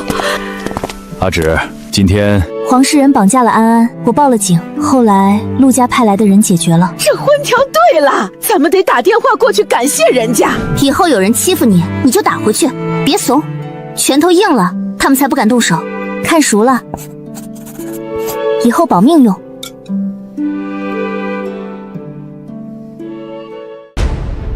苏同志，你终于回来了，我们到办公室谈谈。苏同志，这是我们陈军长。陈军长，这就是我提起的苏同志。上次他用自制止血药粉救了10个孩子，老陆打电话跟我显摆，说陆家祖坟冒青烟了，才找到这么好的孙媳妇。你跟北燕的结婚申请书还是我批的，这是来套近乎了。陈军长，你想问什么就直说吧，我脸皮薄。能当老傅徒弟的脸皮会薄？之前你跟急诊医生说过解毒丸是不是可解百毒？不过都是我看书胡乱配的，药效如何还不确定。我们可以试，真出问题由我担着。苏同志，你有什么条件尽管提。这眼神怎么跟陆北岩那小子要新装备是一模一样？提供给军中的药我可以分文不收，但是我不做一锤子买卖。药方军方有使用权，但不能转卖。军用的药不收取药方专利费，但商用的部分我要抽成5%。行，我们先跟制药厂那边沟通，确定后再拟定合同。下午我做门诊，你在一旁看着，多学习学习。我看到包没看到人，还以为你去小姨家了。你吃的也太糙了，别吃了，洗菜烧火，我来煮饭，一会儿你洗碗。白芷，你还有什么不会的？说出来让我心里平衡一下。我不会种地，不会采棉花，不会分辨稻苗和秆苗，不会做饭，不会洗衣服，不会打扫卫生，不会绣花，不会弹琴，不会下棋，不会画画，不会吟诗，不会作对，不会管家，不会算账。那我心里平衡了，这些我都会了。老傅，蔡全这个人还是有能力的，你就培养一下怎么了？现在闹僵了，工作不好开展。阿芷，快来，我跟这2个老顽固真说不通了。您说笑了，老师他们只是有自己的坚持而已。不说他们，你来了正好，一会儿跟我去山里看看，有惊喜。老头子，你去备课吧，今天不用你陪着了。你请假回宁城后，家属院那个朱大娘被纪委叫去批评了，还贴了公告通报，可惜另一个特务没抓到。意料之中，现在是非常时期，要藏钱之间，任何可能引起上面关注的事，都会被掐死在萌芽里。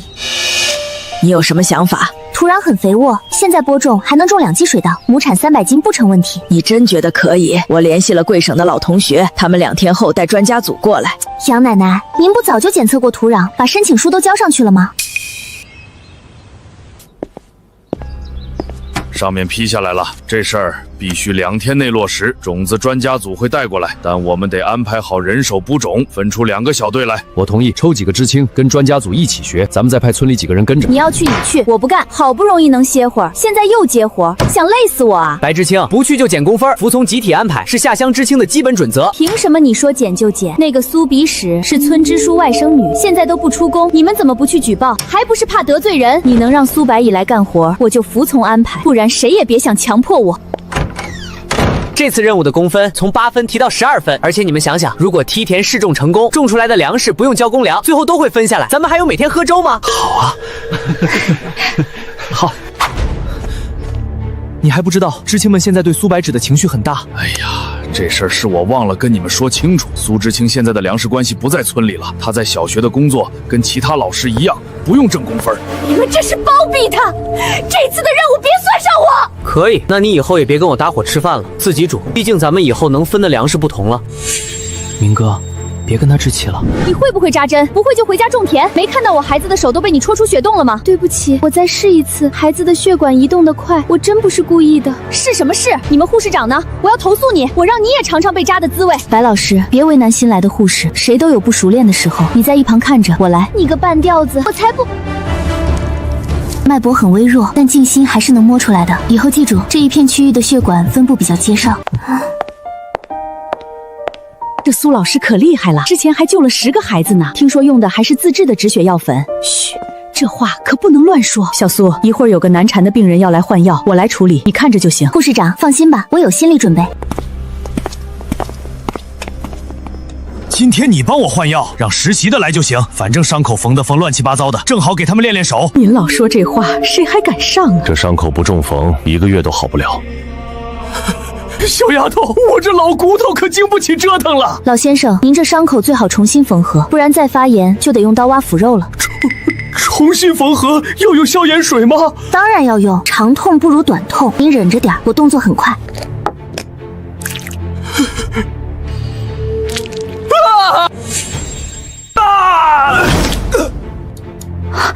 不愧是傅医生收的徒弟，这技术比10几年的老护士都强。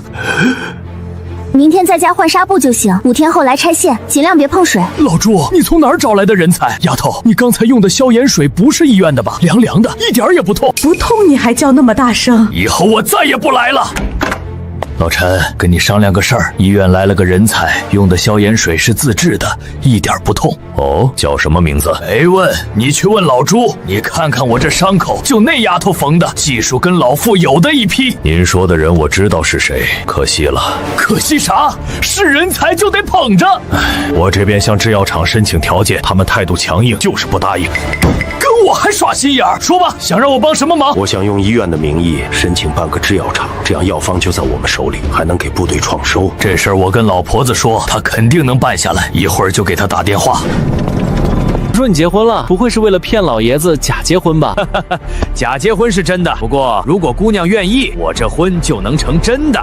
你小子真动心了，难得铁树开花，一朵鲜花插牛粪上了。滚！狗嘴吐不出象牙，我怎么也算大院里的抢手货，哪像你，母猫见了都得躲。什么时候回国？来青省聚聚，顺利的话下个月。战女士又打电话催婚了，说我快成老黄瓜了，卖不出去砸家里。战奶奶形容的够贴切。任务结束，我得回去追媳妇了，没空跟你这根老黄瓜扯皮。苏小白，别睡了，别吵，我累着呢。女人，边境那边打起来了。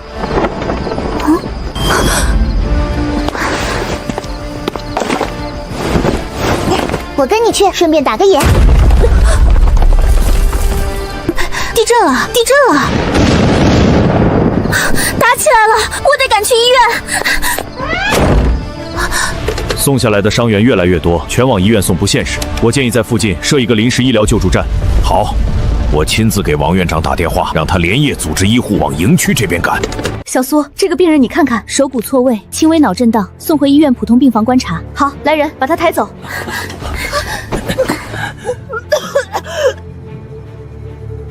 医生，你给我用了什么药？伤口感觉凉凉麻麻的。别放弃，这腿还能接回去。好了，不影响训练。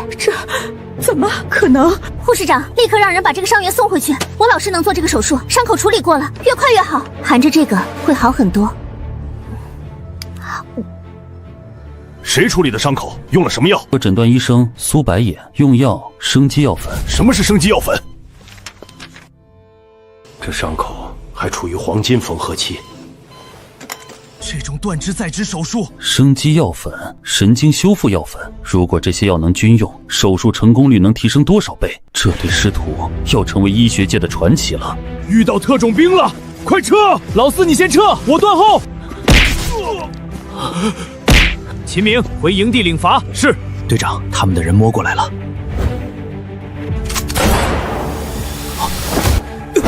队长，医生，救命啊！快送医院！不，来不及了！怎么回事？小苏，快用止血药粉！快救救我们队长！准备手术器械，立刻手术。苏老师，这个手术你做过吗？没做过，但现在不手术，他活不过半个小时。医院的医生赶过来，最少也要半小时。随时报监测数据。成功率不到10%，老傅，你还不去接手？让实习生给军官做手术，咱俩都得上军事法庭。疯了，都疯了！还没有麻醉师，这手术是怎么开始的？什么时候解剖过身体结构？解剖过青蛙，看过很多相关的书。你父亲是儿科医生，他有很多这类丛书。他没有，书城有。老师，这台手术是您做的？名我担了，奖金算你的。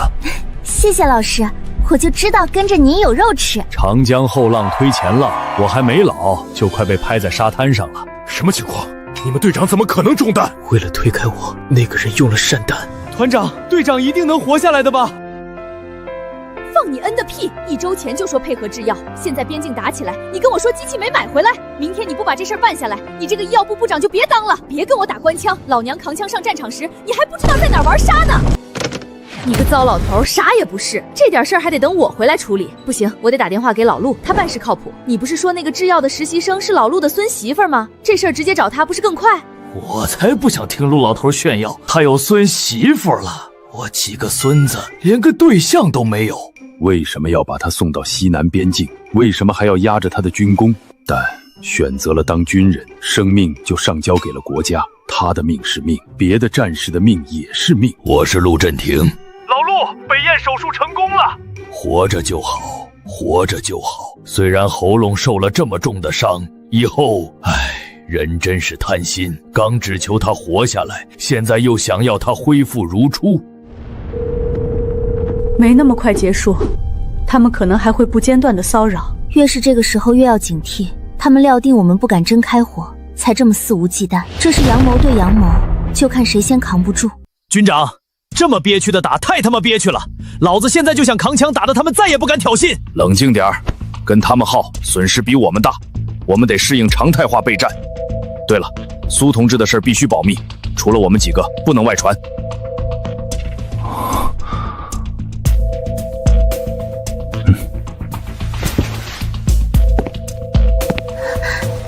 陆同志，能听到我说话吗？听到就眨眨眼。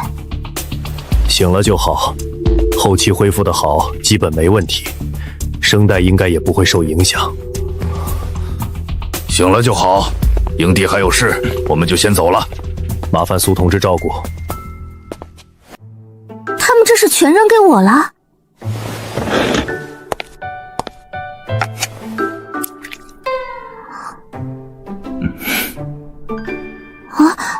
陆北燕，你还好意思笑？我差点就成寡妇了，说不定还得落个克夫的名声，我多冤枉！女人，你以后会生孩子吗？想生孩子，不想要老公。不过生孩子就像开盲盒，后来就打消念头了。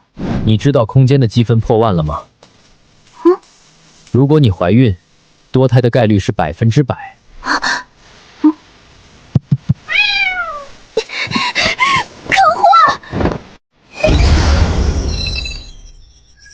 你们是夫妻才会触发这个功能，在末世，医者不给亲人做手术，这个功能就是摆设。我们是假的也能触发，你们的系统设置也太随便了。设置以法律认定为准，你们在法律上已经是夫妻了，随便的是你们，不是系统。你把人看光还不负责，渣女一个。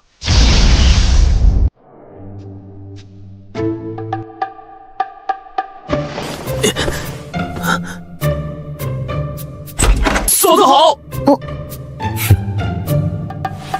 既然你们来了，一会儿跟医院的车送你们队长去医院病房。队长，你惹嫂子不高兴了，这是秦团长给你的院子钥匙。队长，偷偷结婚不够意思啊。不过你恢复的真快。你们怎么这么闲啊？你怎么会种银耳的？我看了好多农业书都没写。无意中跟一个阿婆学的，她跟我说，只要按照她说的方法做，就能种出银耳。阿婆？你没想过跟村支书提一下，把这个发展成村里的副业吗？你觉得他要是知道这些银耳怎么长出来的，会不动心？上赶着的不是买卖，我舅舅在信里暗示，曙光准备到了。对了，跟你说几个八卦，白薇急着相亲，林之清闹离婚，我还看到杨老师和罗老师手牵手在学校散步，他们还……你护着这狐狸精是吧？大白天的就脱光了贴一起，呸！不要脸！罗森人，这日子过不下去，咱们就离婚。你别吼了，回家说，回家说。那个杨老师看着柔柔弱弱的，没想到明天村里的婶子们又有话题聊了。人不可貌相，有时越是不可能的人，才越会干出突破道德底线的事。林子，你外甥成真有对象啦？不会是胖四婶那个侄子吧？那人品不行啊！阿直已经结婚了，嫁了个军官，以后你们听胖四婶再嚼舌根，就怼回去，破坏军婚是犯法的。他再敢泼脏水，我就把他男人干的那些破烂事儿都抖出来。林子，我家那口子说了，梯田这事儿多亏了你外甥女，到时村里人都得记她的恩情。还有上次救我家二妞的事儿，她就是我家的恩人。怎么想的？结婚证都扯了，总不能一直住宿舍吧？久了别人要嚼舌根的。陆同志没什么表示吗？暑假前他就让我搬去家属院，我没想好。我还以为陆家嫌弃你呢。你想什么？处对象不就是奔着结婚去的吗？说到底，不搬进去还是我们女人吃亏。你是个聪明孩子，该怎么做不用我多说吧？我这也是为你好。阿芝，我看陆同志人不错，也没逼你的意思。选对象人品第一位，我可看出来他是真心喜欢你。小姨，你跟小姨夫也是。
白知青，请你让开。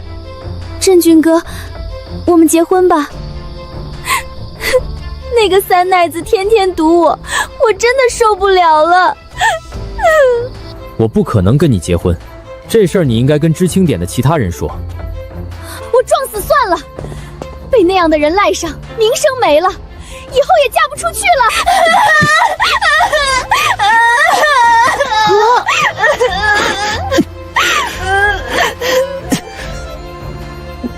哥，不得了了！我哥抱了那个挑大粪的白知青。白知青，你先放开，被人看到对你名声不好。大虎，处对象呢？这对象好像是白知青吧？啊？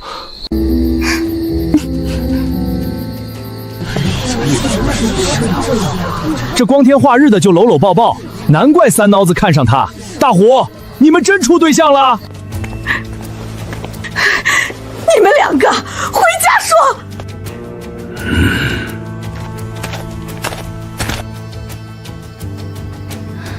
这白知青算得够狠，自毁名声这种事儿都做得出来。大虎这下被赖上了。是啊，现在严抓耍流氓，罗振军要是不娶她，被人举报就完了。一会儿你离我远些。在这跪下！爸。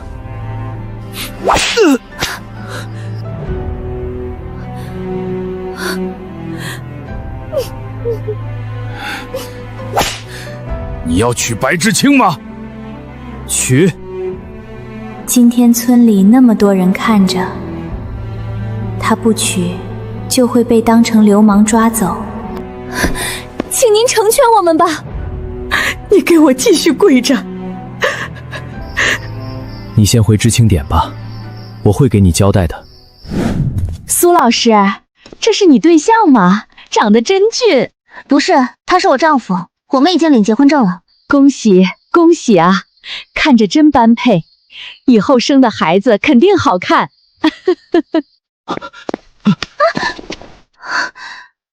你干嘛？苏同志，上次我的提议你同意吗？同意了一半，你先放开我。同意哪一半？你把我看光了不负责，还理直气壮的。你怎么知道？说说你同意哪一半了？负责就负责，我又不是无赖。你刚才套我话，以后在一起不会跟我耍心眼吧？我只结一次婚，不合适我改，改到合适为止。别那么严肃，咱们都一样，一个暑假过去，一个个黑得跟山里的野猪似的。苏老师没黑，不一样。猜猜这是什么？猜多有奖。银耳。回答正确。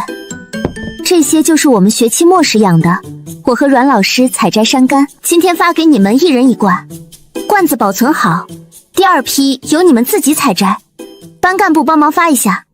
必须跟校长反映，他们新老师这样搞，以后我们怎么开展工作？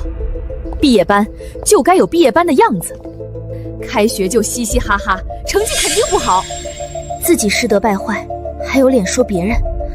难道你们不觉得他们太异类了吗？这样下去还有纪律吗？开学第一课就是调动学生积极性，我不觉得有什么不对。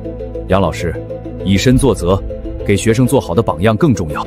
说公事别扯私事，他们整天搞这些花里胡哨的，学习成绩不提高就是浪费学校资源。上学期成绩还没公布，我敢说我带的班最好。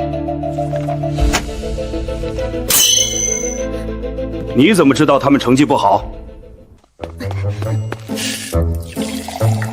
哼，傻。你们俩在干嘛？大哥，我们在泡银耳碎，很甜的。哥，这是我们的开学礼物，班上同学每人一份。一会儿爸妈回来，你们就不怕屁股开花？二虎、三虎，家里的白糖呢？2斤白糖全倒进去了。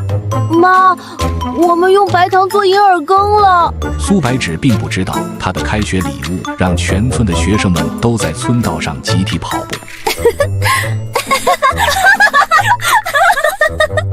不行了，肚子疼，他们居然能睁着眼睛睡觉，我们以后估计也能锻炼出这项技能。我跟你说件事，你先说。我闪婚了，今天搬出宿舍。昨天领的证。他是军官，我家以前的邻居。与其被后妈卖给不认识的管夫，还不如跟认识的人结婚。至少这个人是我自己选的，他会尊重我。那我们就同时搬出宿舍。突然有点舍不得。同时？你不是才处对象吗？咱俩都是闪婚，都有不得不结的理由。唉，同病相怜。你看着不像太勉强。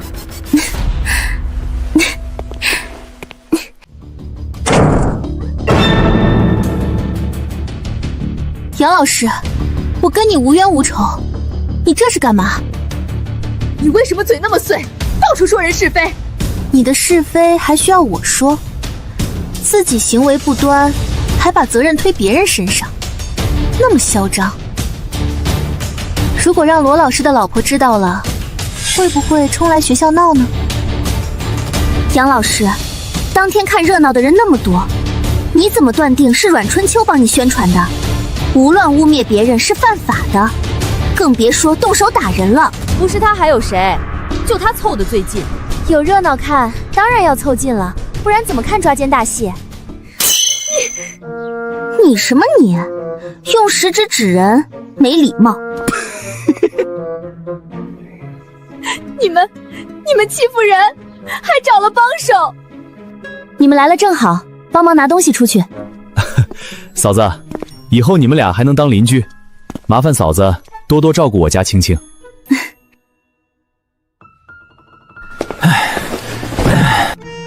别看了，他们是军婚，你破坏就得坐牢。阮老师，剩下的垃圾我帮你们清理。有些人心脏了，看什么人都是脏的。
哎，我偷偷看了不少书，结果没用上。什么书？就是那个出嫁前母亲会说的“女儿还没那个吧”。你看我们有那机会吗？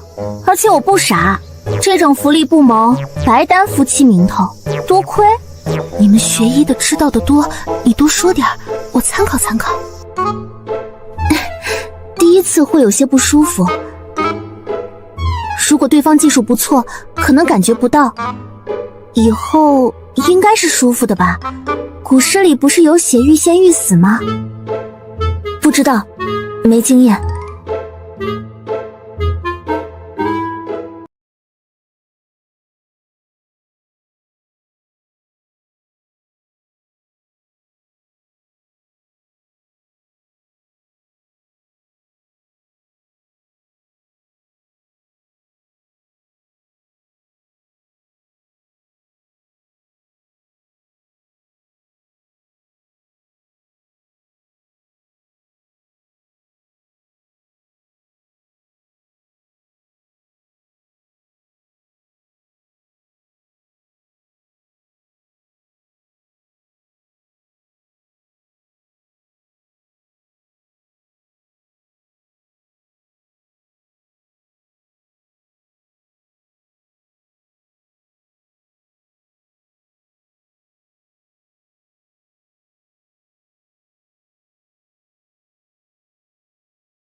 阮燕罗，都怪你那个大女儿突然闪婚，不然也不会有这些糟心事。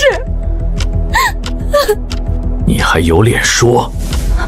我接了人家1000块彩礼，说能把青秋弄回城嫁给他，谁知道他突然在乡下嫁人了。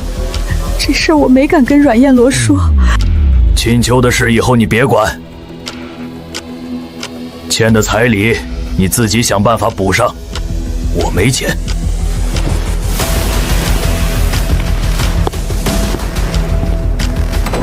激情褪去，我和他之间的隔阂越来越大。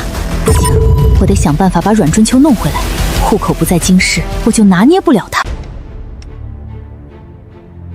对，我说的，必须查。老头子，你跟京师大学的校长不是好朋友吗？打个电话跟他唠嗑。老婆子，你有什么事儿？有什么事儿就直说，你这么笑我心里瘆得慌。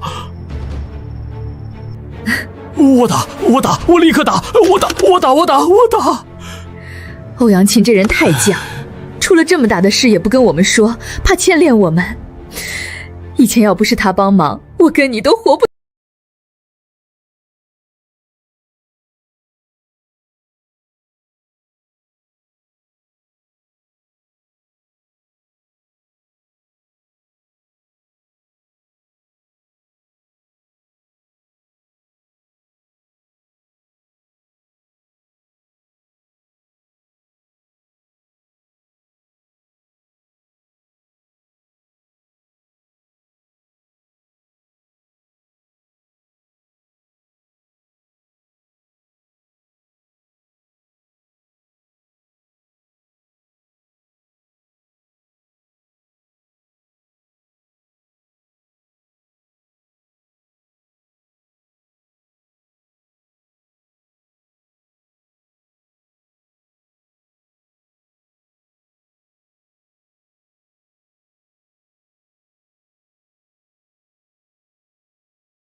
好吃，嫂子你厨艺太好了。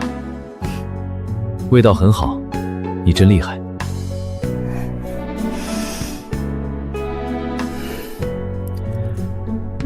你们以前住一起，都是苏同志炒菜？嗯，我负责洗菜洗碗，我不擅长做饭。没事，今晚先这么吃，明天我去买菜回来煮。以前宁一碗都不让。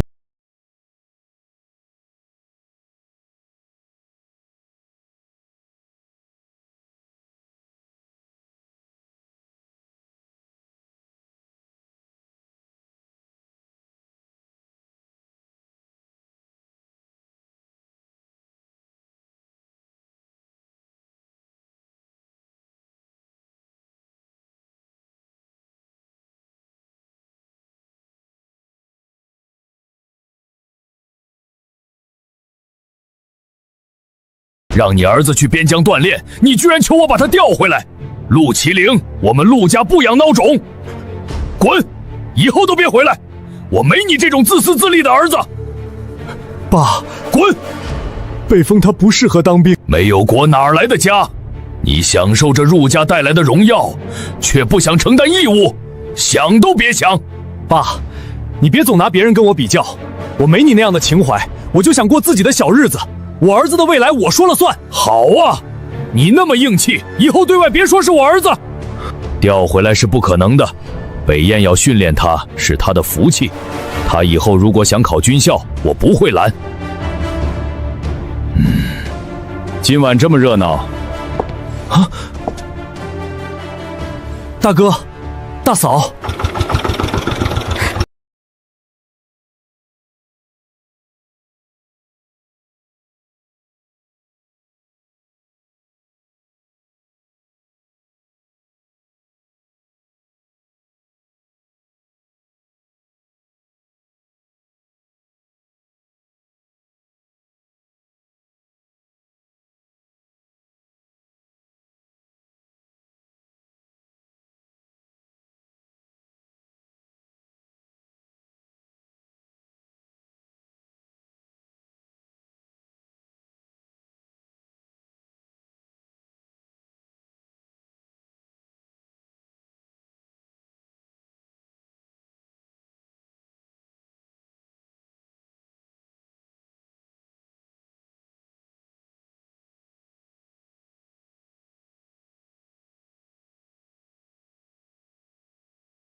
当初就安分留在知青点，不折腾了。我分装了很多，你吃一些。我想过好日子，小心思多，我没觉得有什么错。罗振军人品不错，以后就算我要回城，他也会尊重我的选择。你们心里看不起我，这我知道。白薇，谢谢。堂姐嫌弃我嫁给村里人，只送来5块钱打发我，反倒是之前被我算计的人，愿意来送我出嫁。村里可能会开农产品加工厂，会对外招工，到时你可以去应聘。想过好日子没错，但不能踩着别人往上爬，那是小人行为，自然不招人喜欢。没错，努力争取不可耻，但得光明对争的去争。谢谢你们。准备了2张书桌，看来罗同志很了解你。罗家人人品不错，即使对你有意见，也舍得花钱布置。他人很好，表嫂，你们一起上进，把日子过好了，我小姨不会为难你。祝你们婚后的生活和和美美的。谢谢表妹。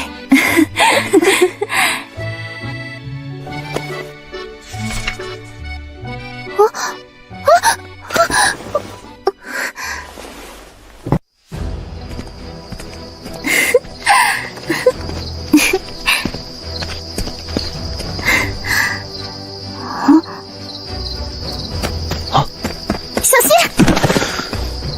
让你多管闲事！白知青本来是要嫁给我的，便宜了罗振军那个软蛋！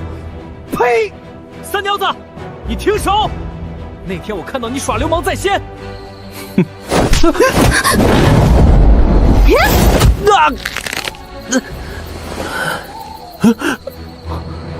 我喝醉了。这位女知青，停！喝醉？喝醉你敢去打村支书吗？来这儿耍酒疯，不过是挑软柿子捏。我刚清醒了，我的手。罗叔，救我！这不是三栗子吗？满身酒气。呸！他祸害的姑娘还少吗？抹黑打宋知青，凭你哥的算什么本事？这种人不能留村里。一颗老鼠屎坏了一锅粥，你自己说说怎么回事？我好好走路，他冲过来就打我。罗叔，你要为我做主啊！你胡说，是你突然冲过来打我。我要报警，他打伤我了，要赔钱，不赔钱也行，嫁给我。丢人现眼的东西！报警！她只是嫂子，这事儿得跟那边打声招呼，不用看我的面子，该怎么办怎么办。诬告军袭，谁给他的胆子？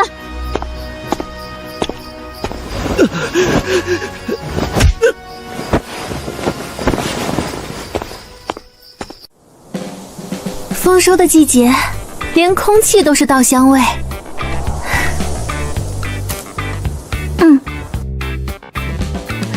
已经有报社来村里采访了，他们出任务好几个月了，一点消息都没有。没有消息就是好消息。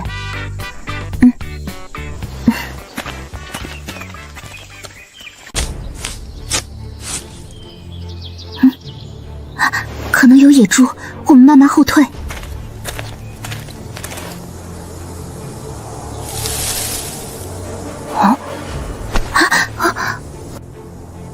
他不是小孩，你没看出他很眼熟吗？像山洞里那个小孩特务侏儒。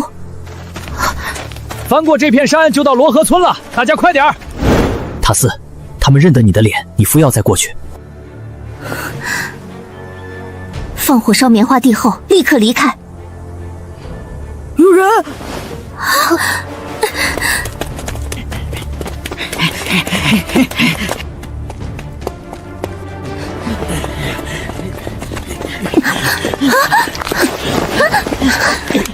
你先跑！他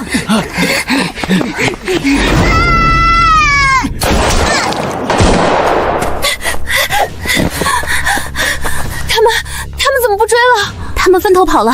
他们的目标是棉花地，烧棉花地。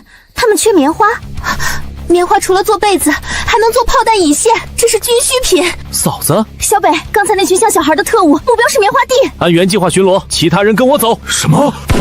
快带人把地里堆的棉花都拉走！怎么突然就把棉花装车了？接到通知了？没有，这些是军需品，以防万一。儿媳妇，你去找你婆婆，让她通知小队长都叫来，今天必须收完所有棉花。哎，好。找我婆婆，没时间多说了。白薇，你这么着急去哪儿？小姨夫，山上的特务都是小孩模样，最好派民兵巡逻，他们有枪。好。队长，他们就在半山腰种玉米，不怕咱们藏这儿搞偷袭？少说话，他们一向自大，难道你还要去提醒他们太蠢？一会儿钻车底，跟他们去营地。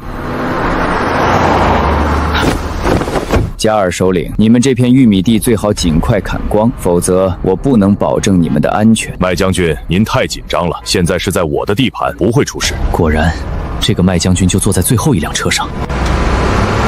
我已经安排了反击，不是只有他们华夏人会偷袭。反击？看来他们要对棉花地下手了。报告，路被堵了，我们得绕道。为什么换路线？不换就得在这儿等。麦将军，你得了战后恐惧症吧？难道他们还会躲在车底吗？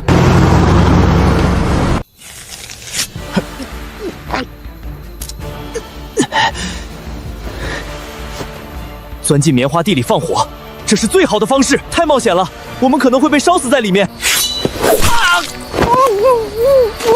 行动！嫂子太冒险了，万一出事，我哥非打死我不可。你哥听谁的？当然是国家和你。那不就行了？他跟过来了，你躲好。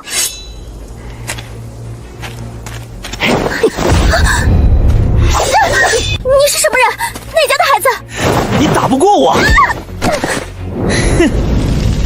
跟我回歪国，保证让你吃香喝辣的。我是加尔首领的儿子。你真能带我去过好日子？当然，等我把小学那个姓苏的老师杀了，就带你走。不可能！你怎么知道我的腿是假肢？你不能杀我，不然会遭到加尔首领的疯狂报复。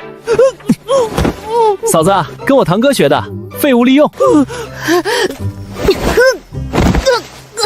陆北风，你吃了雄心豹子胆了，敢在我眼皮子底下私自行动！团长，我错了。团长，我错了，我错了。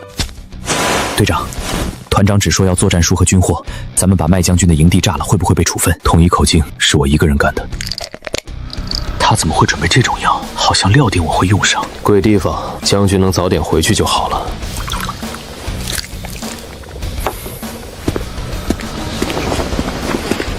麦将军，我的条件你考虑的怎么样？呵呵，怎么，麦将军以为我们会在水里下药？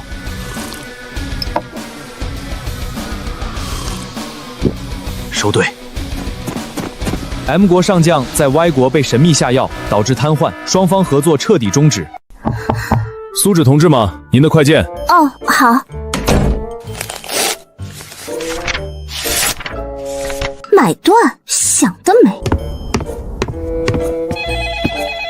您好，我是雅苑漫画社系主编。你好，我是清河。你们第3次加印的连环画上架了。是的，你对合同有异议，我们给的买断价是业界最高的。买断是不可能的，如果只能这样合作，那合同到期就终止吧。急什么？谅他几天，他会回来求我们的。苏小白，你是不是看不上我们末世的医学空间？专为外科医生准备的健身房，你都看都不看一眼。那些药不适合拿出来，现在谁敢找我做手术？哼，你就是看不上。不是我打击你，以你现在的身体，要是怀个5胞胎，你当我是猪吗？总之你要锻炼身体，不然体力跟不上。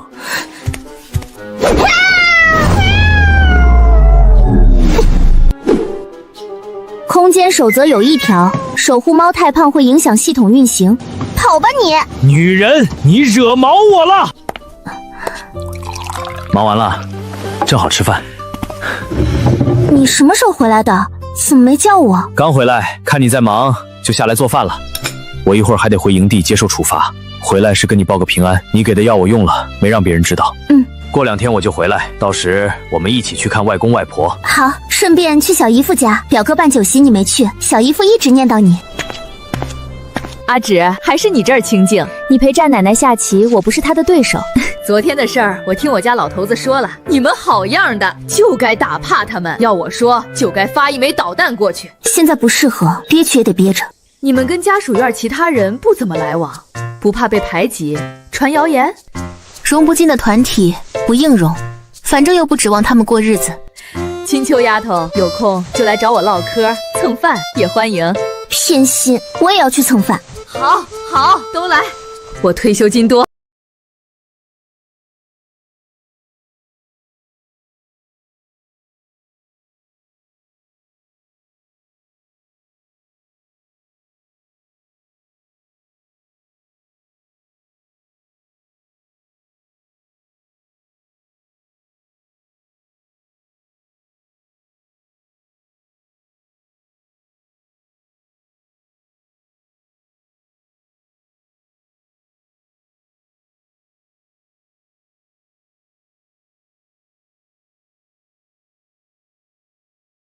你说，镇上到底在想什么？对大家都有利的事儿，愣是卡着不批。小姨夫，问题可能不在办事员，而在镇长。他先是棉匣绸，再到梯田，现在是银耳厂，每一项都是你提出并做出了成果。镇上那位，心里怕是觉得你风头太盛，显得他无能了。他能有什么想法？我做这些都是为村民，为集体，连这点轻重都分不清，当什么领导？小姨夫，有些人身居高位后，会把权力误解成特权，看不得别人比他强，办实事不是他的目标，他只想着怎么保住自己的位置。我甚至怀疑，已经有人想让小姨夫卸任了。这银耳加工厂可能就是他们设下的一个局。罗支书，不好了，镇上领导来了，直接去加工厂那边了。什么？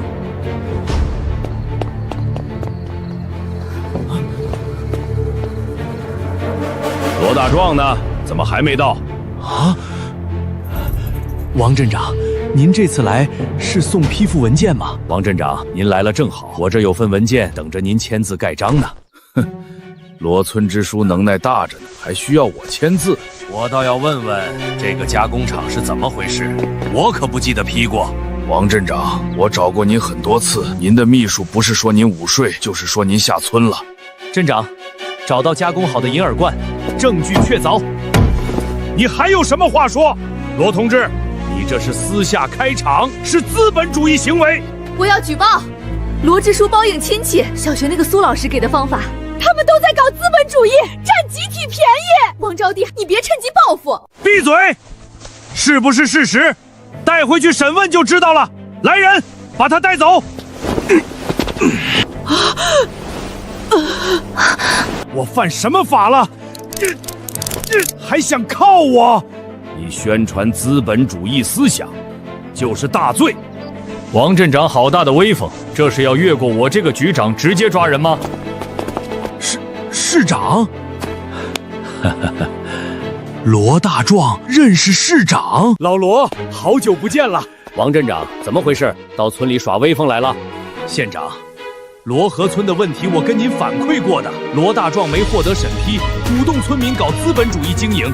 他在这儿，培育银耳的方法就是他提供的。我们去村办公室聊聊，这位同志方便一起吗？当然方便。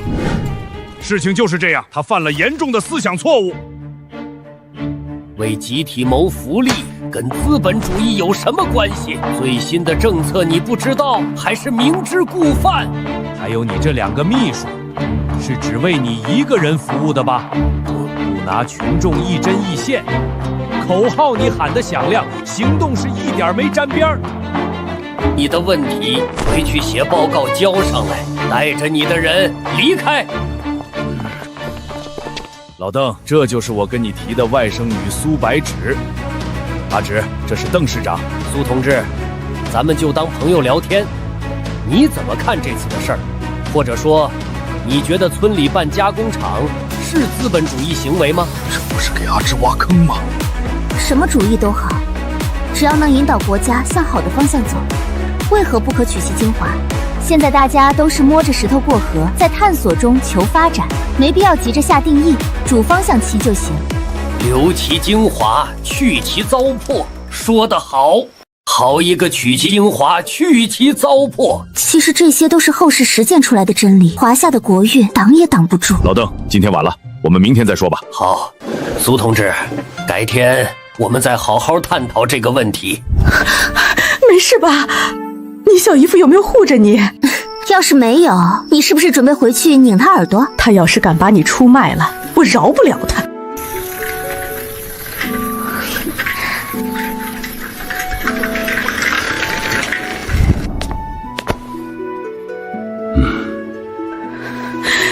今天的事儿怎么还牵扯到阿芝了？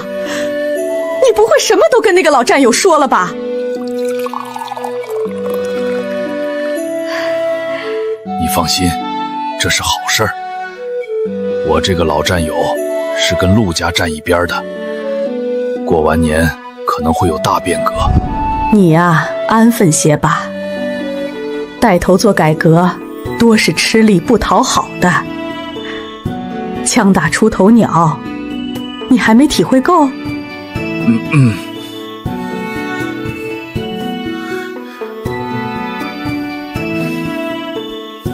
我也不是阻止你，就是心疼你。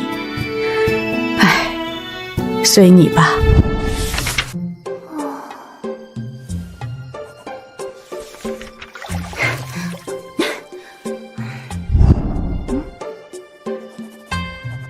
什么是思想扎根泥土？今天阿芝跟我爸聊天，我总结的一句警示，意思就是时刻脚踏实地，心中有群众，有底线。我看的书还是太少了，有心帮忙却能力不足，必须要更努力才行。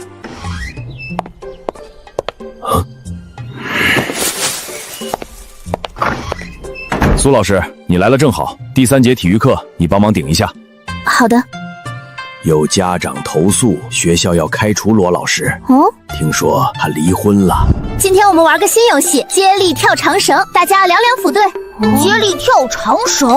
对，2个人摇绳，其他人依次跳过去。嘿。苏老师，下次我们的体育老师换成你了吗？苏老师，我们下次跳皮筋吧。下次啊，不一定是我哦。不过如果是我的话，我就带你们一起跳皮筋好吗？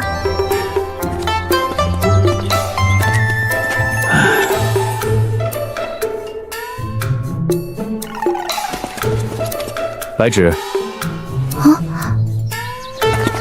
诶，身后那2位是前天和邓市长一起来的朋友。我爸妈过来了。啊，你爸妈？陆本营的父母地位居然这么高。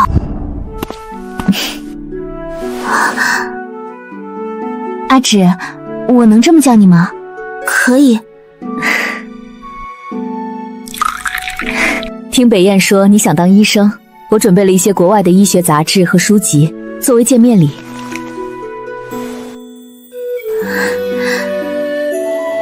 谢谢阿姨，我很喜欢。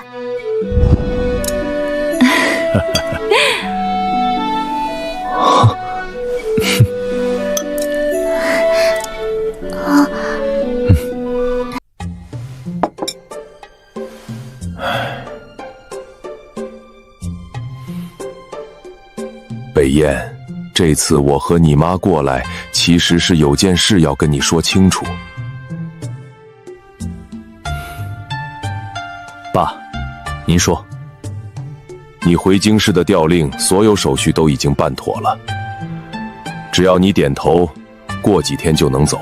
回京师？这么突然？我们确实是这么打算的，毕竟那对你的前途最好。但是看到你和阿芷在一起这么开心，我们突然觉得你的幸福比什么都重要。所以我们把选择权交给你自己，是回京师还是留在这里，你自己决定。爸妈，我哪儿也不去，阿芷在哪儿我就在哪儿，我要跟她永远在一起。叔叔阿姨，我在这里还有很多事要做，所以最近这2年我肯定还是会留在这里。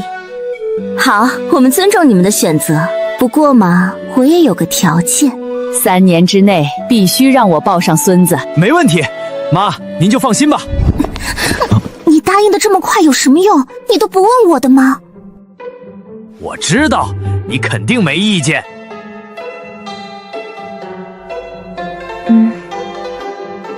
太好了！陆北燕，你干什么？快放我下来！